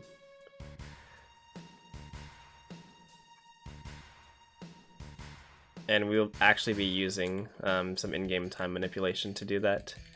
I think under normal circumstances, Yuffie has like I think like a 6% chance of showing up where we'll be trying to find her. But thanks to this in-game time manip, we should be able to find her first try.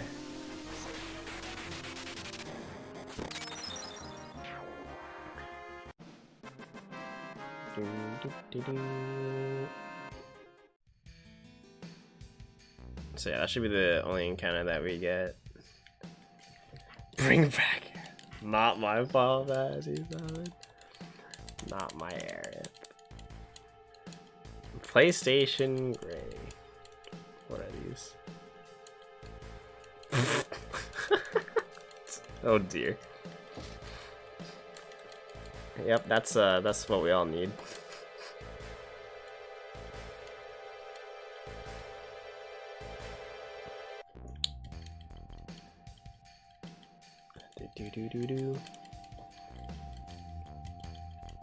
So here they're looking at materia in its natural habitat. Oh, fancy. Fancy, fancy. So yeah, Tifa's a tour guide. That's basically just showing them around the mountain and such. Just evolved to menu changes, and I think that's great. That's pretty much all we can do in this section, so it's definitely worth it.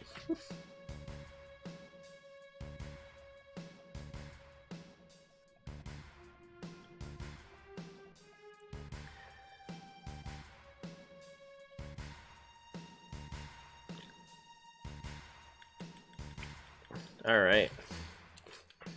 So we made it to the reactor. I'm basically telling Tifa that she's not allowed to go inside the reactor.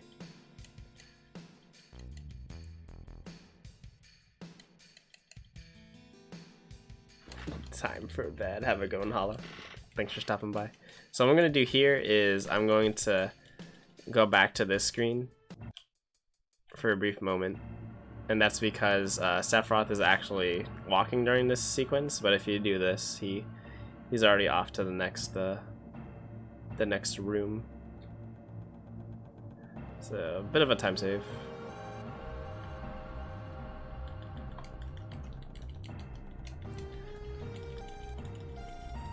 Don Corneo's secret room. Oh no, that actually worked, Steve. That actually worked. Oh dear. Oh no. Oh no. Not like this. Oh no. It probably like ignores like the first three. Oops. And then it's like, oh, I see a color. Okay, yeah, we'll take that.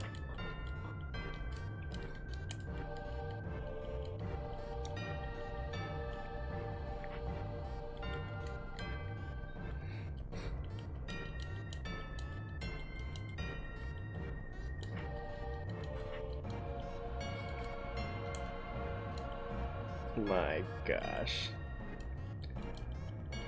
So yeah, what's happening is that they were examining some of the pods. They found the one that was acting faulty, we fixed it. And then they took a look into the pods. They see that they're putting people in, mixing them with the Mako, or the Genova cells. And now Sephiroth is having a breakdown because he's like, was I created like this? And this gets him curious. And then one of them kind of breaks out and he's like, ah, my legs. My legs be red, my body be blue. Good morning, Hob. How's it going? Cloud Muster's spiky baguette. Oh my. Oh, this is glorious. Alright, so we picked the second option because we don't need to save. Won't be here too long for once. I never finished the game yet. No worries. Appreciate you. Stop with Eiffel 65. I get it. I get it. That's a good one. It's sad because I actually really like that song. That song was have a how you say, a bop. Tifa's tank top white. I'm almost certain that worked because I see white in my my program.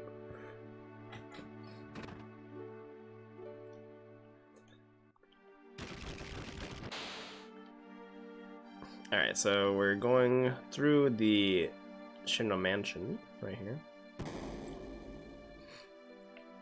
Because we heard that Sephiroth has holed himself up in the library. So we're gonna explore this.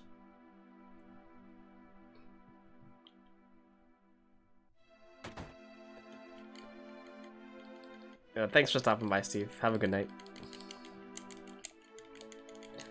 Hope the studying and/or homework worked out.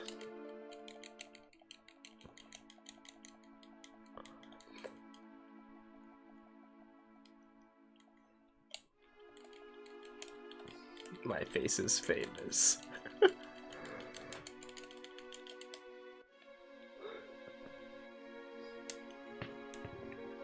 Very nice, very nice. So here Sephiroth is learning about these experiments that were done, and he kind of learns about his origin because of the notes that Hojo and another scientist, I think it was Dr. Gast. And basically he comes to the conclusion that Genova is his birth mother, and that Genova is one of the remaining ancients, and everyone else is stealing this planet from his mother. And so he goes and does some questionable things. Well, let's put it that way.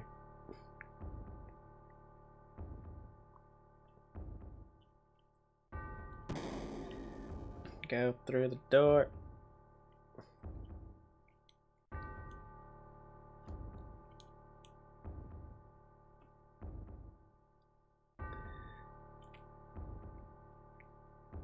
So we're gonna say hi to our friend Sephiroth, who's kind of having a moment.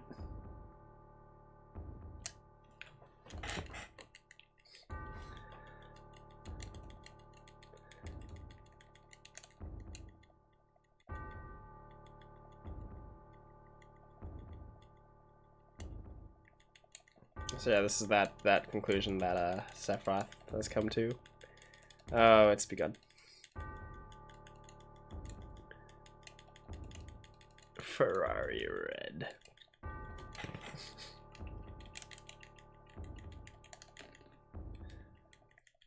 Now whenever I see red on the menu, I just think of what Steve put. I'm like, oh gosh.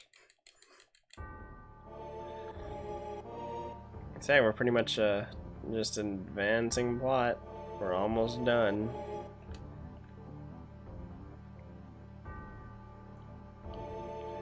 Video FPS counter green.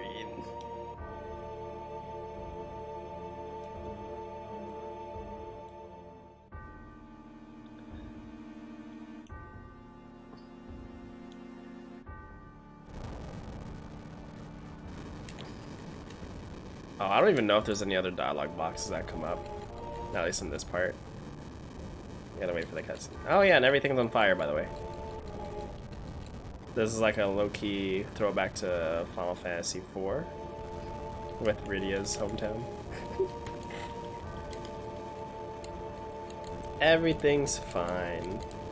Everything's fine. What is this? What are these menu options?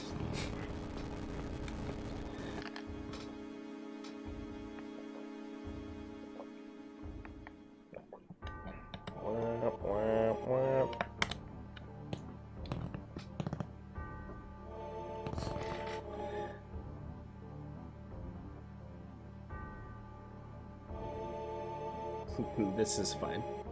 This is fine.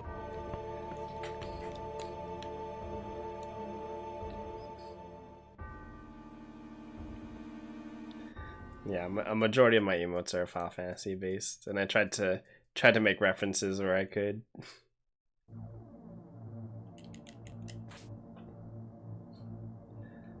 Not like this is probably my punniest one.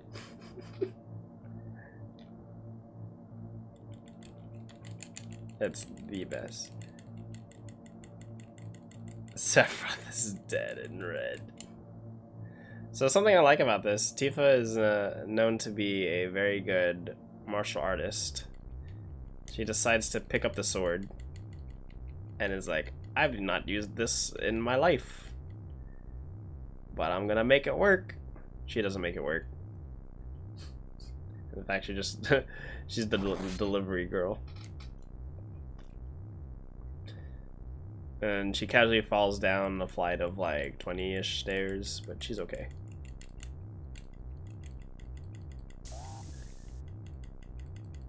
Sharp and goes into the bad guy. That's all I need to know.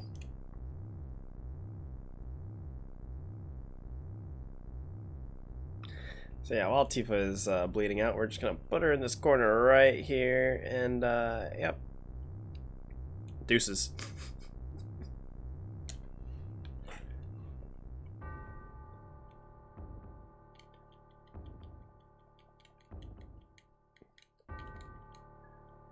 Maroon 5. Alright, just a heads up, within the next like 30 seconds there will be a series, oh, not 30 seconds. Within the next like couple minutes there will be a series of flashing images. So if you're sensitive to this, please look away, but I will give you a heads up in advance. It is not this sequence, it'll be near the end of this particular section. Not really flashing images, but it's just like flashing. I salute to you, flag of my homeland.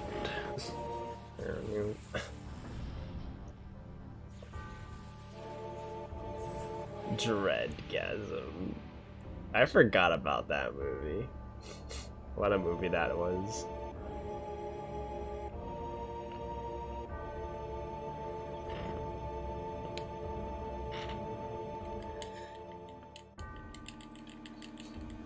So yeah, Sephiroth is here to free Genova, basically. And Cloud's like, how dare you? And then things are about to go down. Alright, so the flashing images are coming up here, so please look away.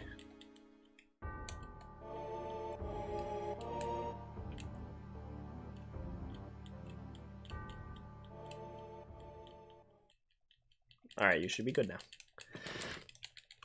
So yeah, that's the end of the calm section.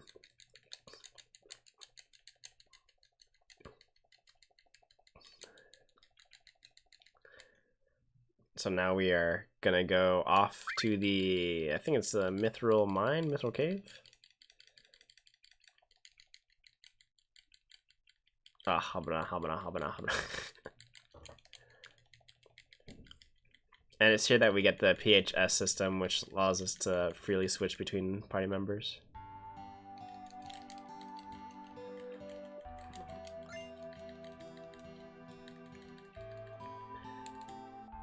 So I will be making a safety save as soon as or pretty much as soon as I exit calm.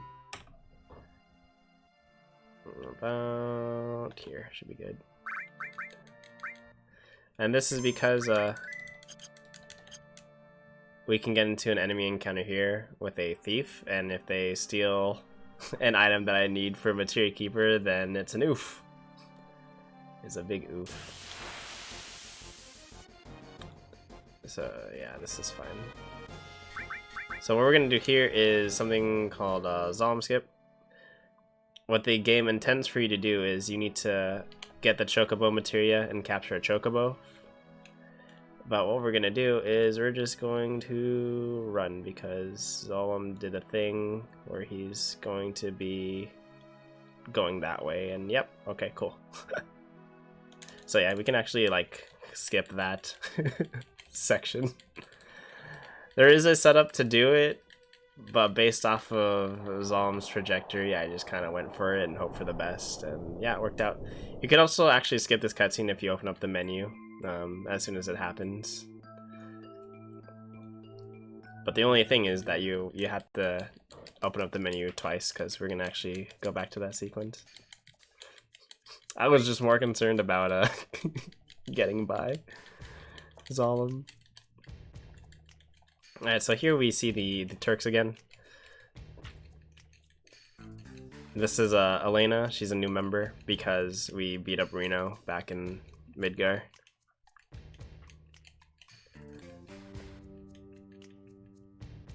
And pretty much they're like, yep, we're here. They're also looking for Sephiroth. And then Elena is very kind to give the party a hint as to where we need to go next. USA. Is this mint cream? It just looks like it's just white. I don't know.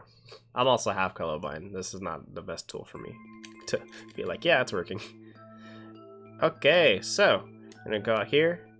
We're gonna do this and this lovely thing. And then materia. We're gonna boom. And then save. Yes, this. Alright, so what I'm going to do here is I am loading up the save that we made in the second slot, which is before the calm sequence, because I didn't get enough of it.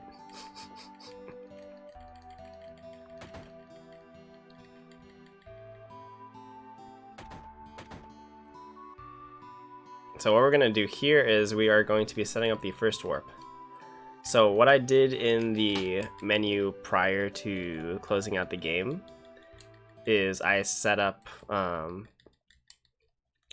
party for the next boss fight. So the next boss fight, it's not tricky, it's just very RNG.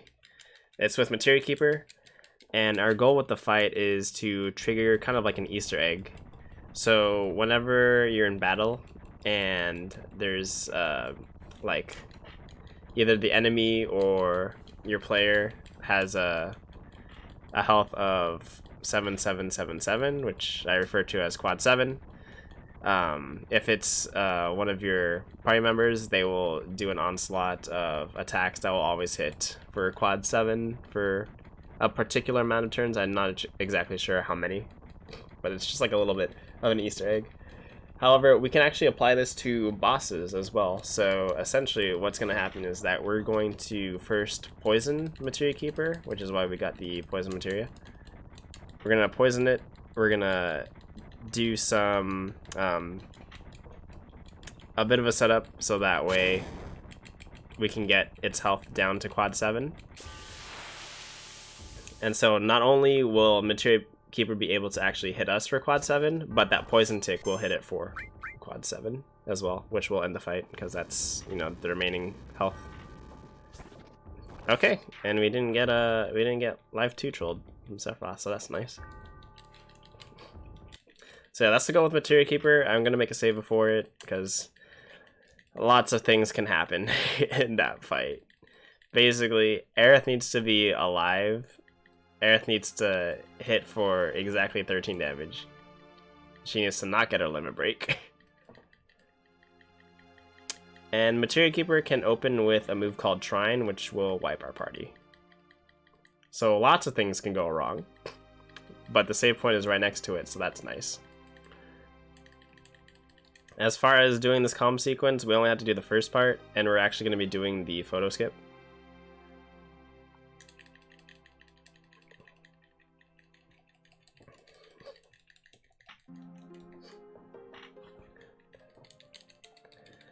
Okay. So yeah, photo skip. Essentially, what we're going to do is we're going to trigger 2 dialogues, one with the photographer, one with Sephiroth. You can't go too far without Sephiroth being like, hey, get back here. And so we're going to abuse this so that we can walk past the troops without having to take the photo with the camera guy. So that's coming up here.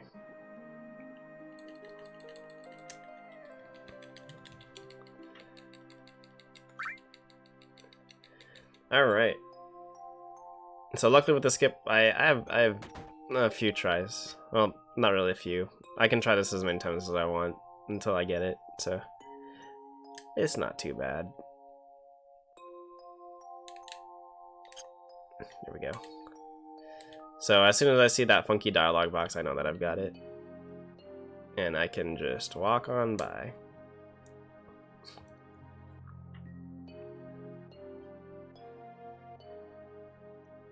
Something fun to do with that that skip is you can actually go into the Shinra mansion before you're intended to do so, and you can explore. You just can't really do much because there's nothing, no events loaded there. All right, so what we're gonna do, we're going to force an encounter here.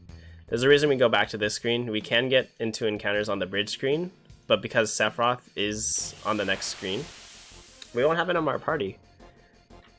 And this is because Cloud's OP, and there's no possible way that he'll be able to die in this fight.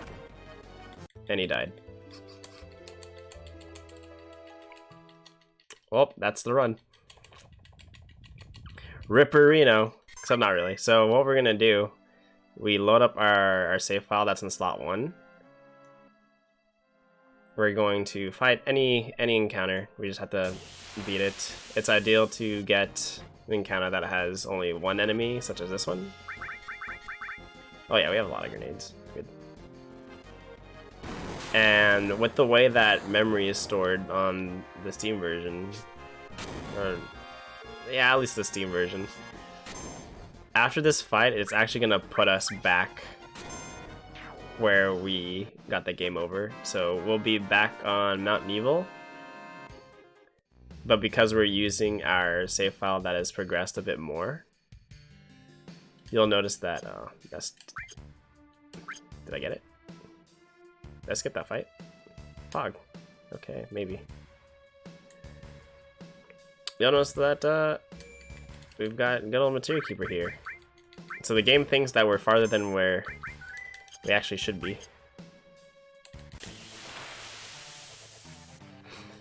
So yeah, this is the Materia Keeper. We'll see how this goes. Okay, so far we're okay. We got that going on. So there's a 30% chance of poison actually sticking. The reason that we set up our characters with the tranquilized status is because they actually take less damage with it on.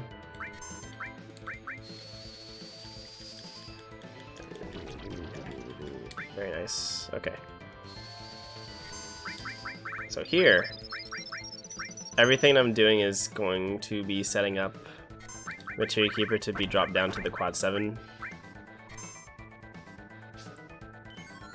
So first we heal it up because poison, or casting bio, not only damages Materia Keeper, no, namely because it damages Materia Keeper with every cast. Alright, just don't crit. Okay, we're okay. Okay, that's a reset. So everything was going good until Aerith missed. Aerith needs to hit for 13 there at that particular time. This is why you save. Because these things happen. Okay.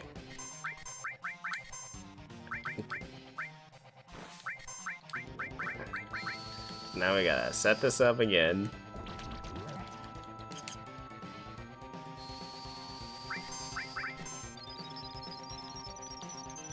So what I have to do in this fight is pretty straightforward. It's just about having everything line up.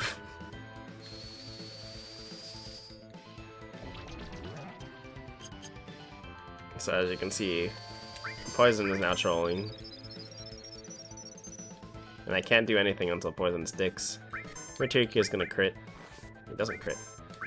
So this is like okay, but if Aerith takes too much damage, she'll get her limit. And then I won't be able to get her to attack.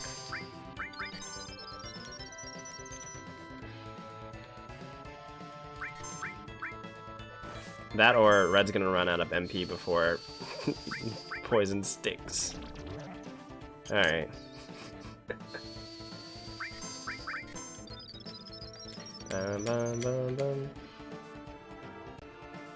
I mean, Materia Keeper is being fairly nice with not attacking Aerith. It would just be nice if I got the poison. Okay, yeah. That too. That works too.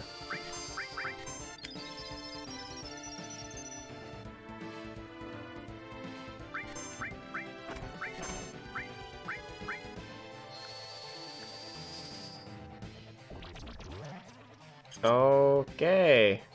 Am I gonna run out of MP?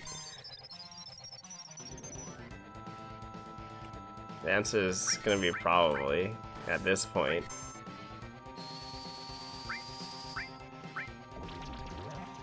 Wow. I can cast it one more time. If poison doesn't stick here, well... Okay.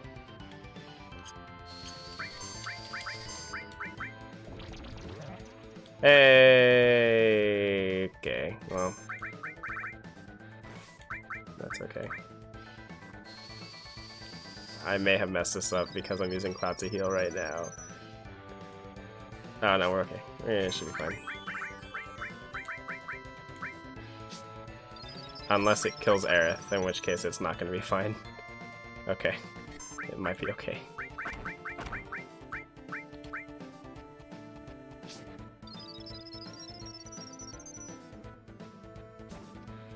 Okay. We'll see. Does it work? Hey, it works. Okay. Well, that was bad. We got it though, I guess. And I'm gonna make a save here. It's a safety save. So Palmer is gonna be interesting. I don't know how I want to do this. Actually, I know exactly how I'm gonna do this. So Palmer, we don't have to do any Quad 7 shenanigans like that. However, our goal is to poison him. So normally I would give Aerith the time magic because we're gonna use haste on Palmer to make the poison ticks go by. However, since I can't cast poison anymore with red, I'm gonna switch that over to Aerith since she has the most MP right now. And then we're gonna sell this guy. Gonna buy, that's fine. And then time, boop.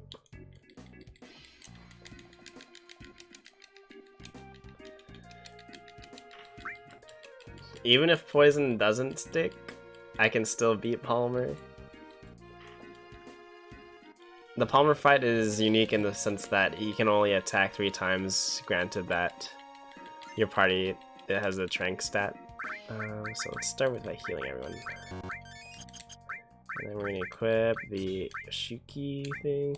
We're gonna do this, and then do this, and then this, and then you're going to get poison, you're going to get time. Okay, and you're going to get nothing.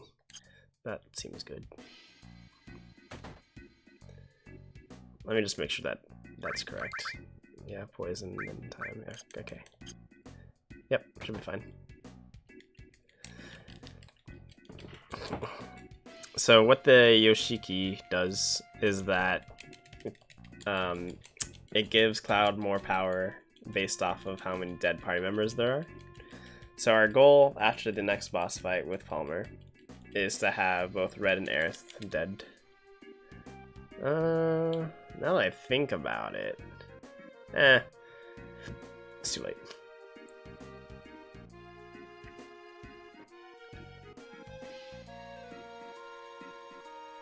I considered the idea that I could actually just switch out a party member.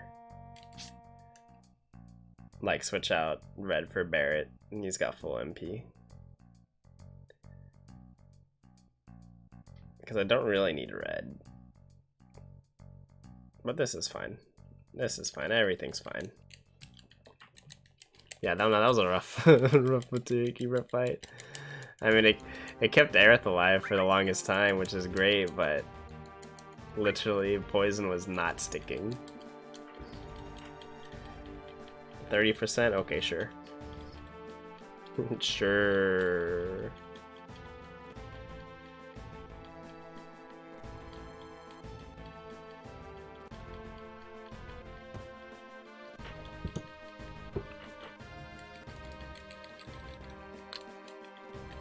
So this is Sid. He's basically a grumpy old man, but he's also a BAMF.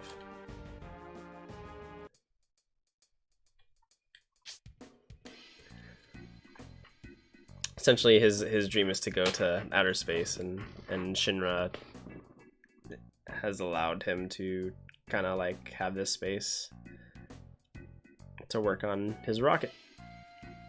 And they're planning to do a launch today.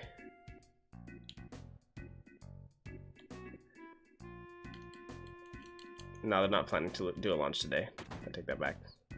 We're gonna have a flashback to when they were doing a launch.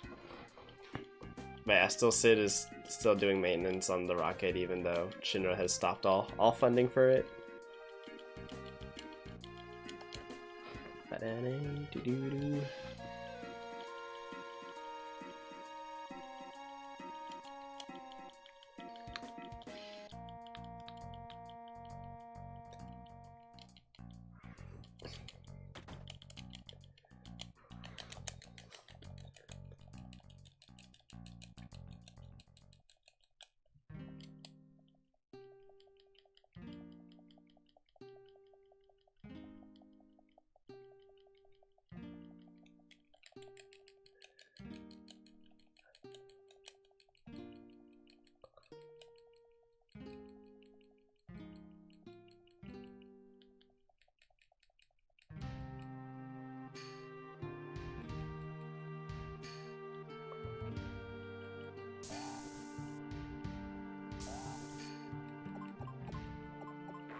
Alright, so this is a flashback with Sid and Shara, the one who kind of like greeted us when we went to Sid's backyard without his permission. This flashback to the launch. Shara noticed that one of the tanks was messed up, so she wanted to fix it up even if the launch was happening and she would be giving up her life. And Sid has this dilemma where he can either go up to space, fulfill his dream, or save Shara and cancel the whole thing. Which, based off of what we saw in Rocket Town, he chose the latter.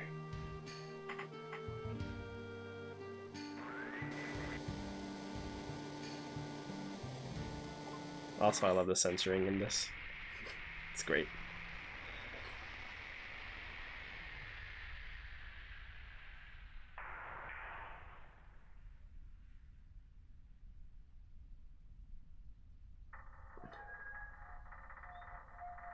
And there goes the rocket, just kind of tilting, even though I'm not sure what stopped it from tilting all the way over.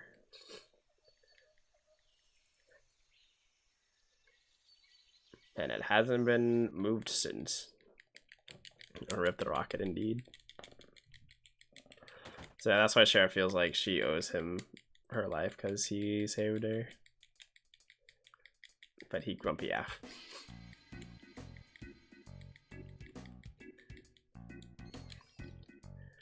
And here's our friend Palmer. Hey, it's been a long time. It's been like 40 minutes. Ish.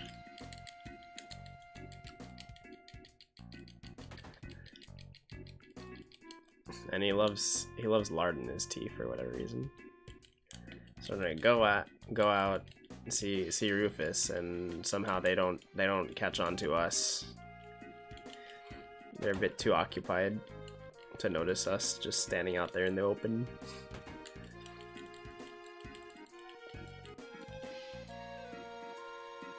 So the reason that Shinra is here to visit Sid is that they need to use his plane, the Tiny Bronco, to chase down Sephiroth. And that's why Palmer's back here. Well, we ain't gonna let that happen. So the strat for this is... oh gosh. We want to poison Palmer,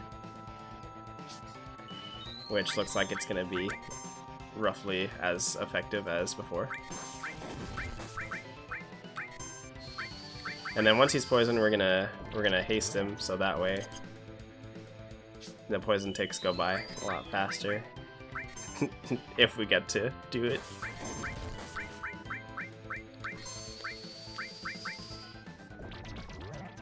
Hey, there we go.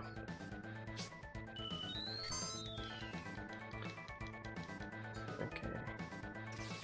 Alright, so now that poison is stuck, I don't particularly care if Red or Aerith live.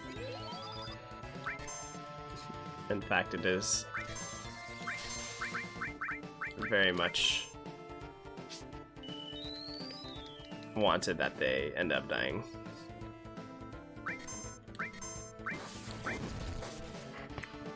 So that way, Cloud gets the power boost with the Yoshiki. But he seems to not want to harm Aerith. Which is like my...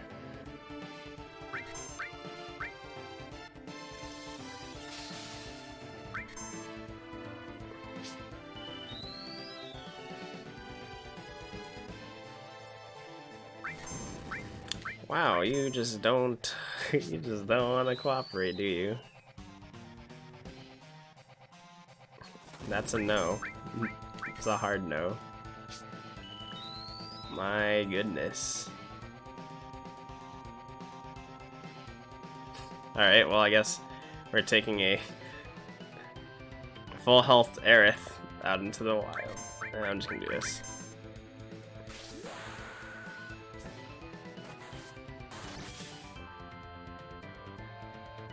Darn. Okay. Ideally, I'd have the Clouds of Braver for the Yuffie fight.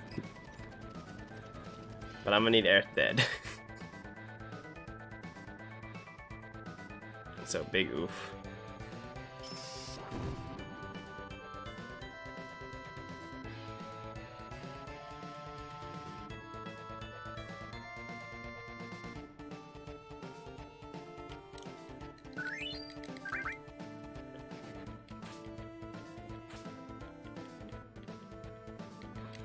You didn't attack Aerith once. This RNG is so bad. Marathon luck, right?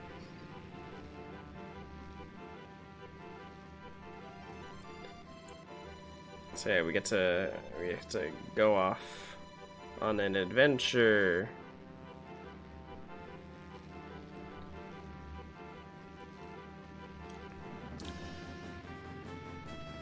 So we're able to take the tiny Bronco. We get Sid on board. He took a lesson from Rude. It's like, don't hurt the girl. If only we still had Cloud's costume. So what's a fun thing to do is that you can actually help wax the tiny Bronco in this sequence. Just like da-da-da-da-da-da-da. Psh, psh, whoopsh, whoopsh.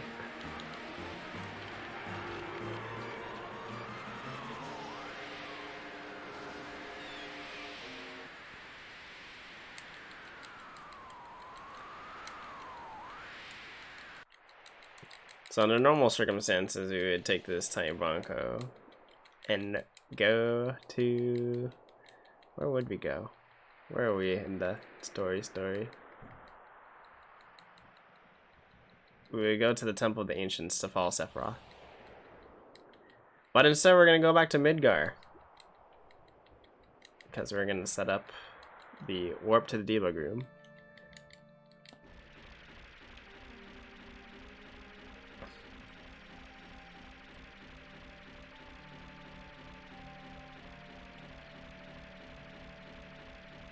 So we're just gonna take this tiny Bronco, make our way over to the beach near Midgar, and then we're going to have to juke our friendly neighborhood Zalem again. And then we're gonna make a save. Let me see how oof we are on time. Nope, I can't open the menu here. Ideally, I would kill off Aerith at some point. Maybe during the Yuffie encounter. Maybe I'll get like an attack off on the random encounters. We'll see how this goes.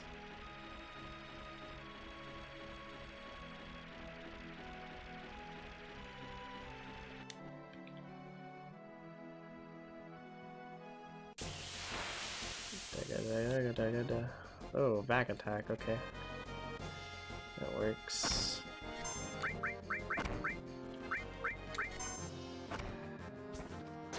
Oh boy.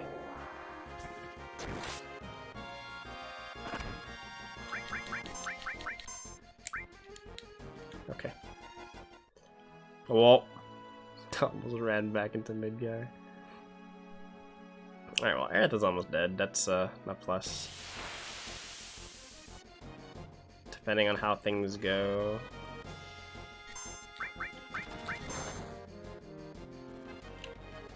She might just like die off naturally based off the encounters that I get.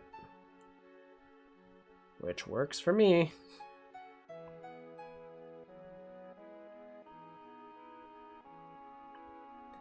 Alright, so I have to do the Zalem skip again.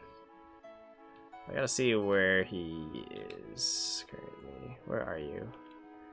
I don't like your position at all. Like, at all.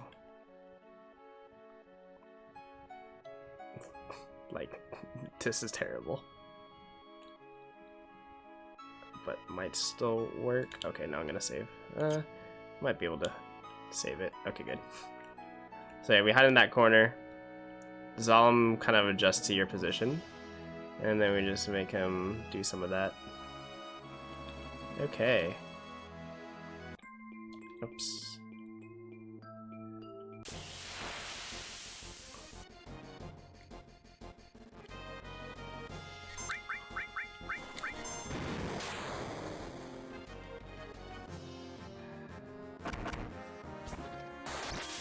crit though. Why are they all attacking me? Why is there Aerith? Okay, whatever. Just to help out.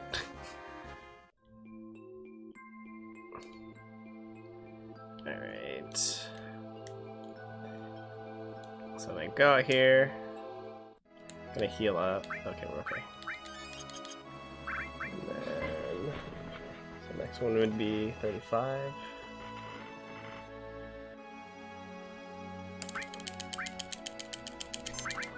Alright, so what I did there is I used the in-game time to make a save. So that way we can encounter Yuffie on the first try. So this is the setup for the debug room warp. But first we have to go through the sequence. So what we're gonna do is we're gonna go through the motorcycle sequence again. Though this time around we're going to make it our goal to get as much damage on the side that has Baird and Tifa, as well as on Cloud, because we want a game over as fast as we can when we meet up with Motorball again.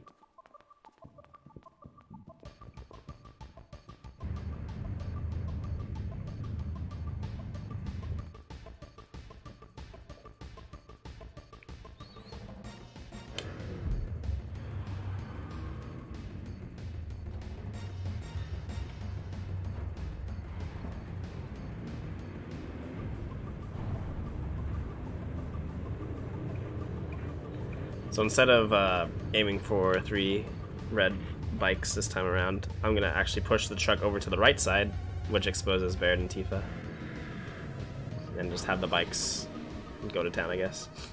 More racing. Indeed.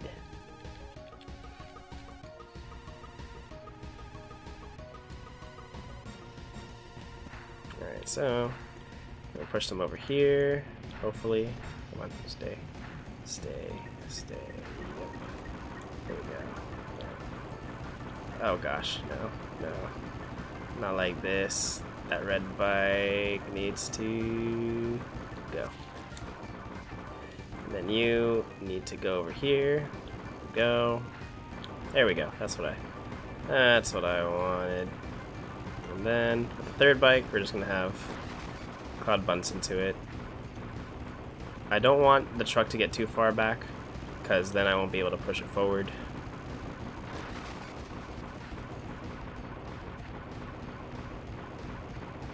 So yeah, that looks good.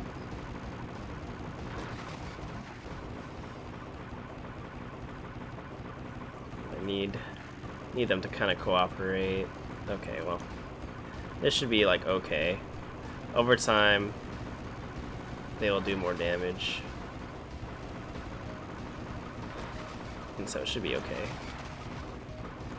where they're at right now. So now I just want more damage on Cloud. Yeah, there we go.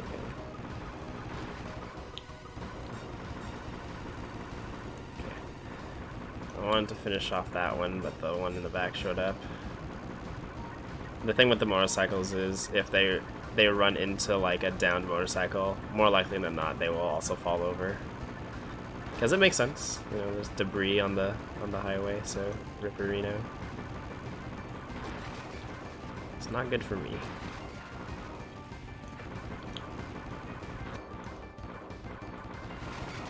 Yeah, like that. So with the red bike that I knocked over, it also knocked over the one that was coming up.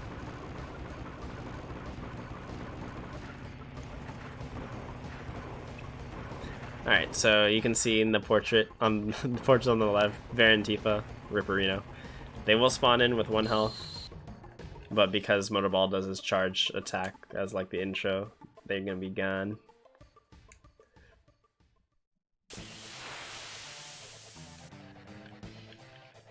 Cloud still has quite a bit of health, so I will probably need to use a grenade to finish him off.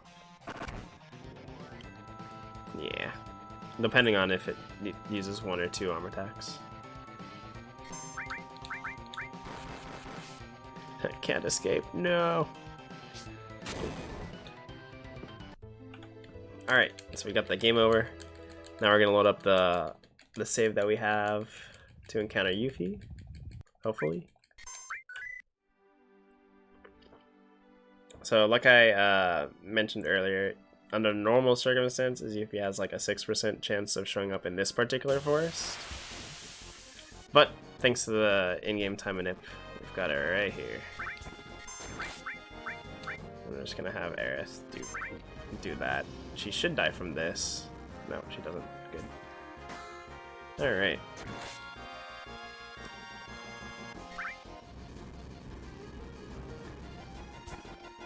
There we go. Alright. So it's Yuffie. And now we're back at Motorball. Because the game is freaking out. This is the Yuffie warp. And we're pretty much just gonna take out Motorball here.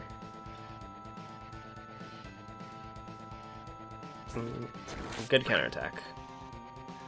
So Materia Keeper, after defeating Materia Keeper, it drops the counterattack materia. Because it's only at like level 1, it's a very low chance to get a counter. But any counter is nice. Very nice. Nice counterattacks.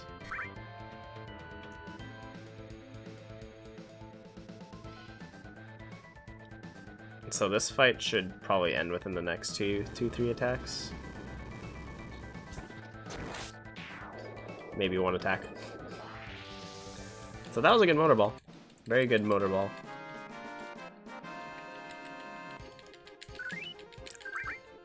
And now we're back here. So the current state of the game, we have the progress of our party after the Mithril Mines, but we're stuck doing the events as we're leaving Midgar. So the game is quite confused.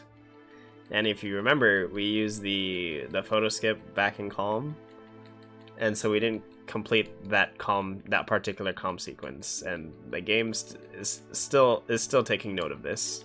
Everything is falling into place for us to warp into the debug room and do shenanigans.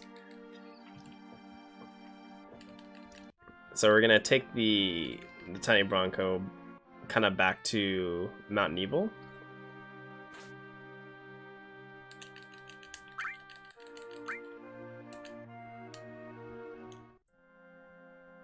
And this is because we're going to trigger a scene that was supposed to happen during our Calm flashback. And this is the second to last setup for the debug room.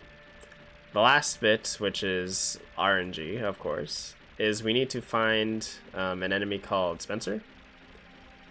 And I think it's like a 30-ish% chance of it showing up in the area. The reason we need it is because each enemy formation has a particular ID attached to it. And that ID is the one that we need in order to warp to the debug room.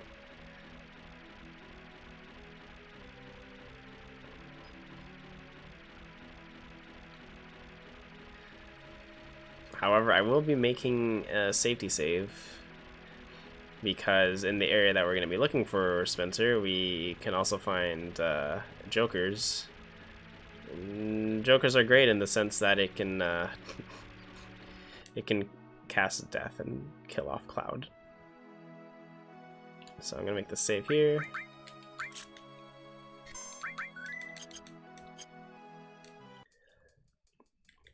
Alright, so here.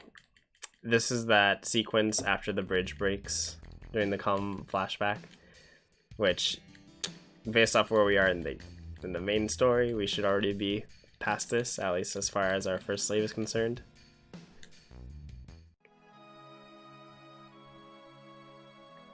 So yeah, we trigger that event. We ride over to just outside the Gold Saucer area.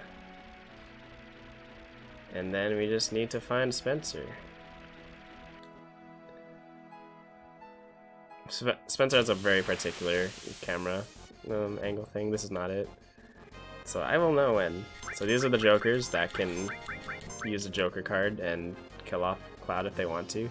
It'd be real nice if they could use the heart card, because that'll heal me. Oh, okay, well, yep, this is why. Do we get it? Is it gonna miss? It missed. Oh Okay. Yep, that's why I wanted to save, because that's not fun.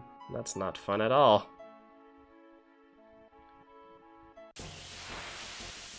This is Spencer. Okay, second try is good. We don't have to actually defeat them. We can just run off. And now, all we have to do is get an encounter on the beach. Any encounter works. We have to defeat the encounter, and then we will be in the debug room for whatever reason. Which is the epitome of this run. If I can get an encounter. There we go. So it's ideal to get the egg. The egg is a single enemy. This is going to be 3, yeah. But it's fine.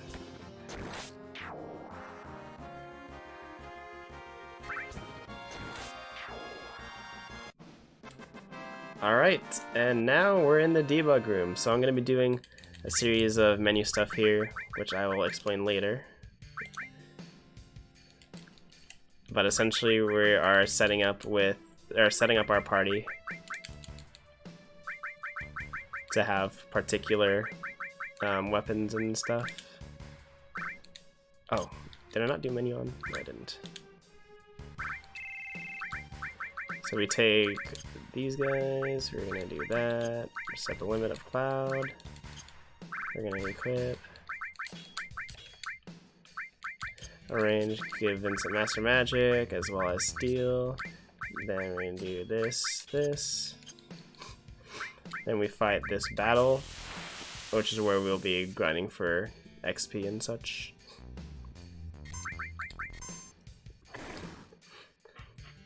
So I've got Cloud and Sid with their ultimate weapons. Vince and I have with the base weapon that it gives us, which is a double AP weapon. And this is because we want Vincent to have Mug for the end.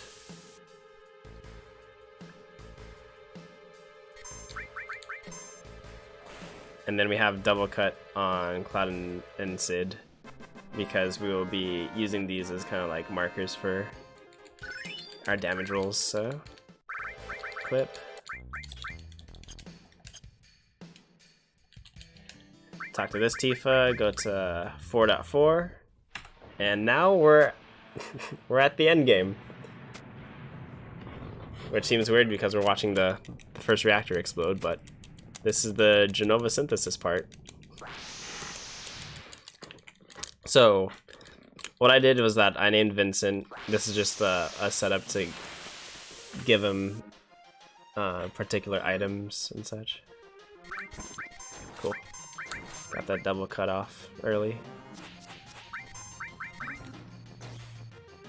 So we're going to skip a Genova synthesis turn here, which is nice.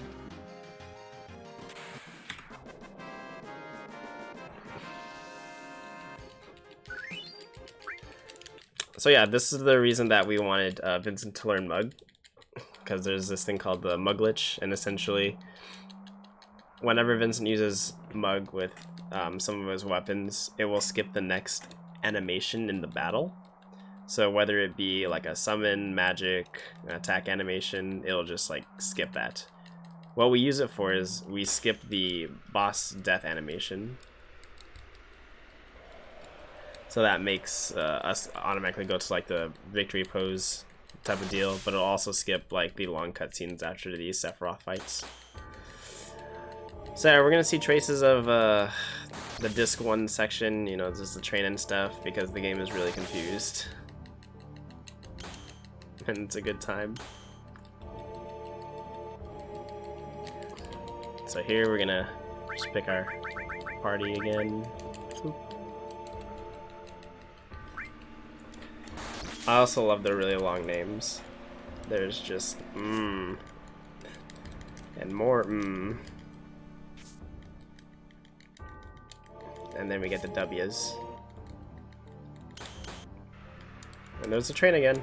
I said we'd see it again. That's a good cutscene, why not? Oop.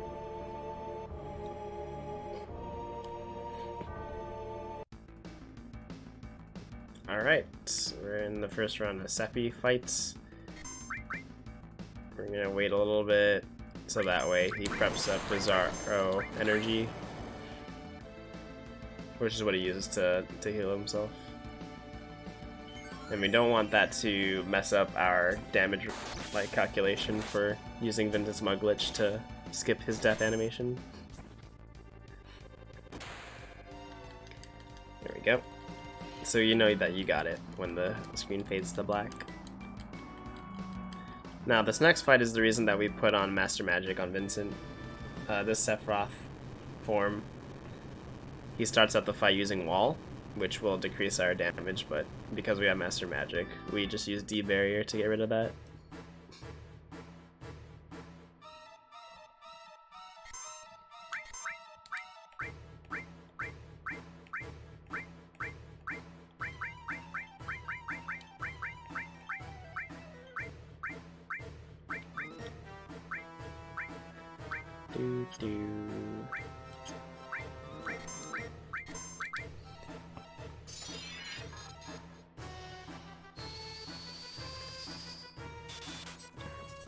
So yeah, we are doing pretty good. All I need to do is 4 double cuts and then a mug.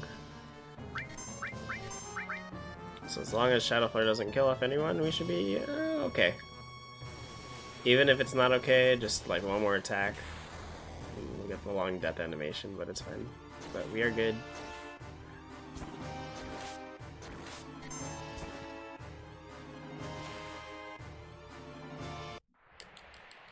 And so yeah, here we would normally be watching this really long death animation of Sephiroth phasing away and such.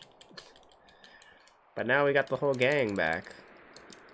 Even Yuffie, who we never like interacted with or renamed, just Kate Sith.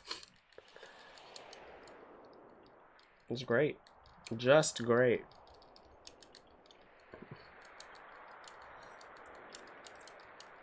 But we're not done yet. We have one more fight to do, and time will be coming up shortly.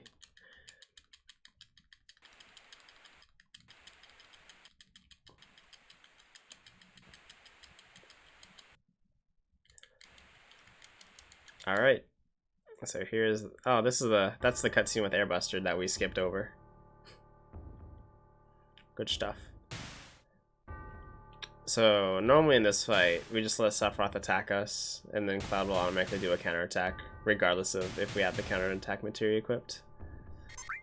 But we're gonna end with the Omni Swag, because you gotta end with the Omni Swag. And so time will be after the last hit. This crispy animation.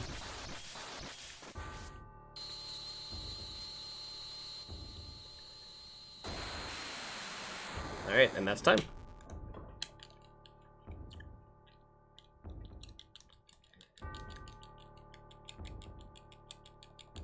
Applause. So yeah, that was Final Fantasy VII PC 90%. 30 FPS. Thank you for the GGs. Yeah, everything went pretty much as well as I could have hoped, except for Materia Keeper. That was that was a pain, but it's Materia Keeper.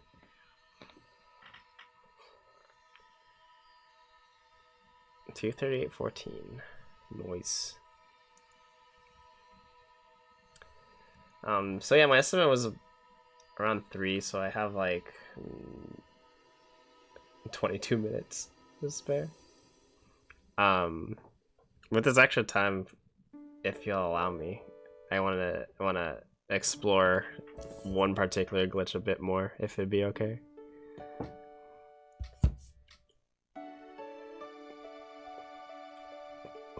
Alright, cool.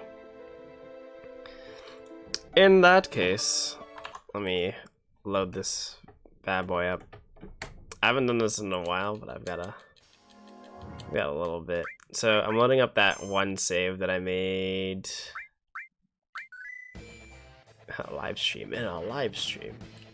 So this is that one save that I made before we went down, because there's a particular thing I can do here.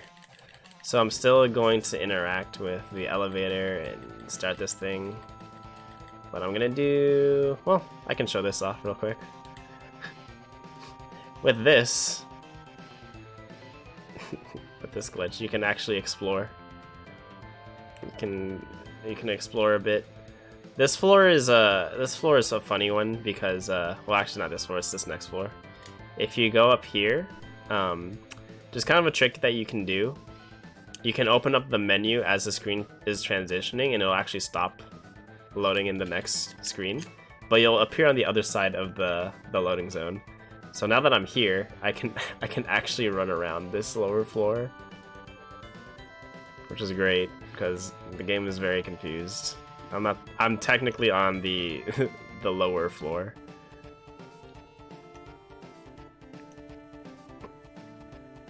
Now if I could try to go up this set of stairs, I will actually be going down them because now I'm down here.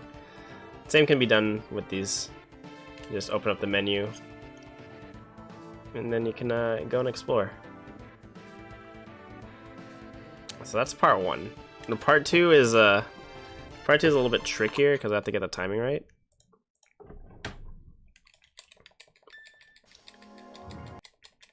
We're gonna use that same save file.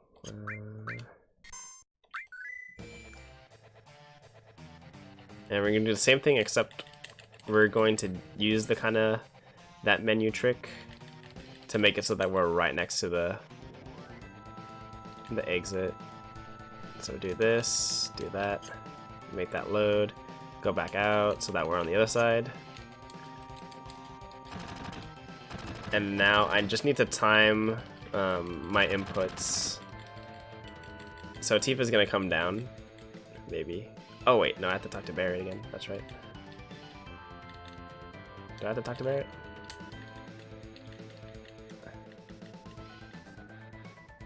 Oh, how do I do this? Not work. Ah, okay, I think I remember. Maybe. Oh, thanks for the GG. There was a particular order I needed to do this. Ah, okay, yeah, I remember. I was supposed to interact with the elevator again. So that was right.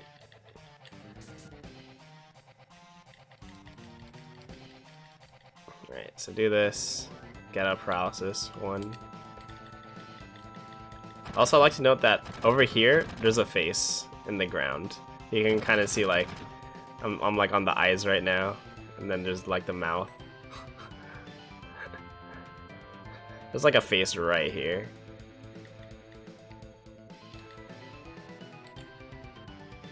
Okay, there. Now we should be good.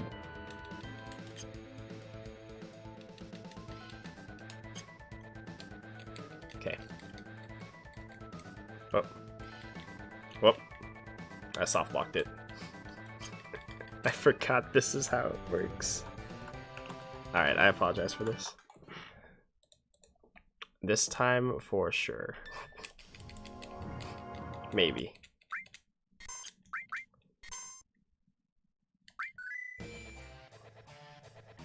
Let me know if I'm going over also. I don't want to take up too much time if I start going there.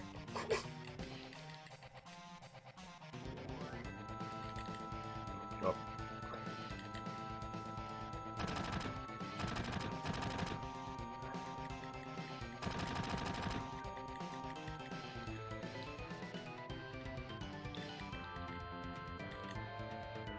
There we go. Alright, we should be good. Now I go here.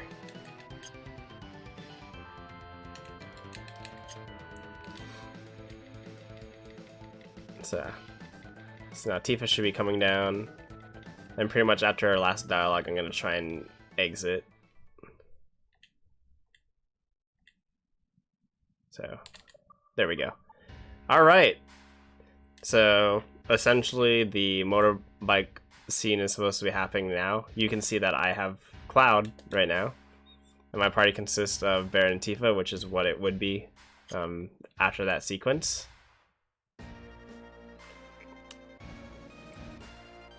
So we can actually go back into Wall Market, which we could have done with Aerith, but instead we can actually kind of do some exploration into the unknown. Oh wait, not this way. I mean, I guess I could go that way. So once you go back into the wall market, you can actually, like, the game thinks that you've come back after escaping Midgar and getting the gate key. Oh, can I go this way even? No, I can't, huh? Do I have to use the battery? Oh no, I don't. Yes, I do. Clearly you can see that I've prepared for this.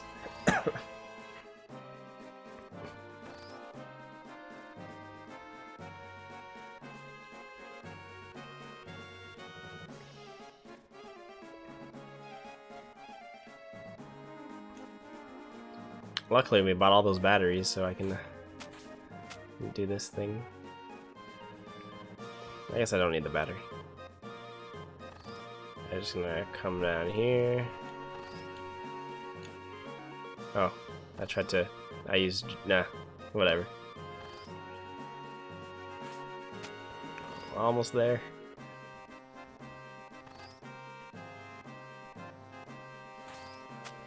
What? Go down, please. There you go.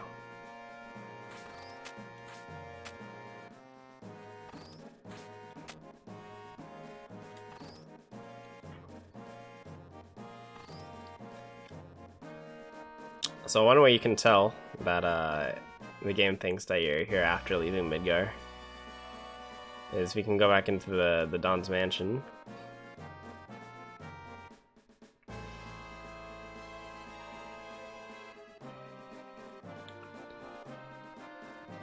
And once we go down into like the basement area,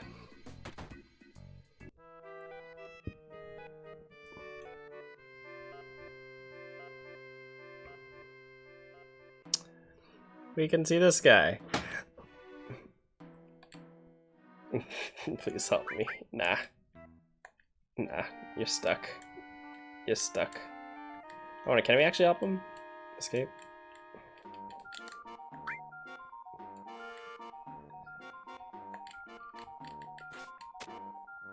Yeah, whoop. I'm sorry, he's gone. Alright, that's pretty much all I wanted to show. Just more shenanigans you can do with this. The glorious PC port. So yeah, thanks again for having me here, and I hope y'all enjoy the rest of the marathon.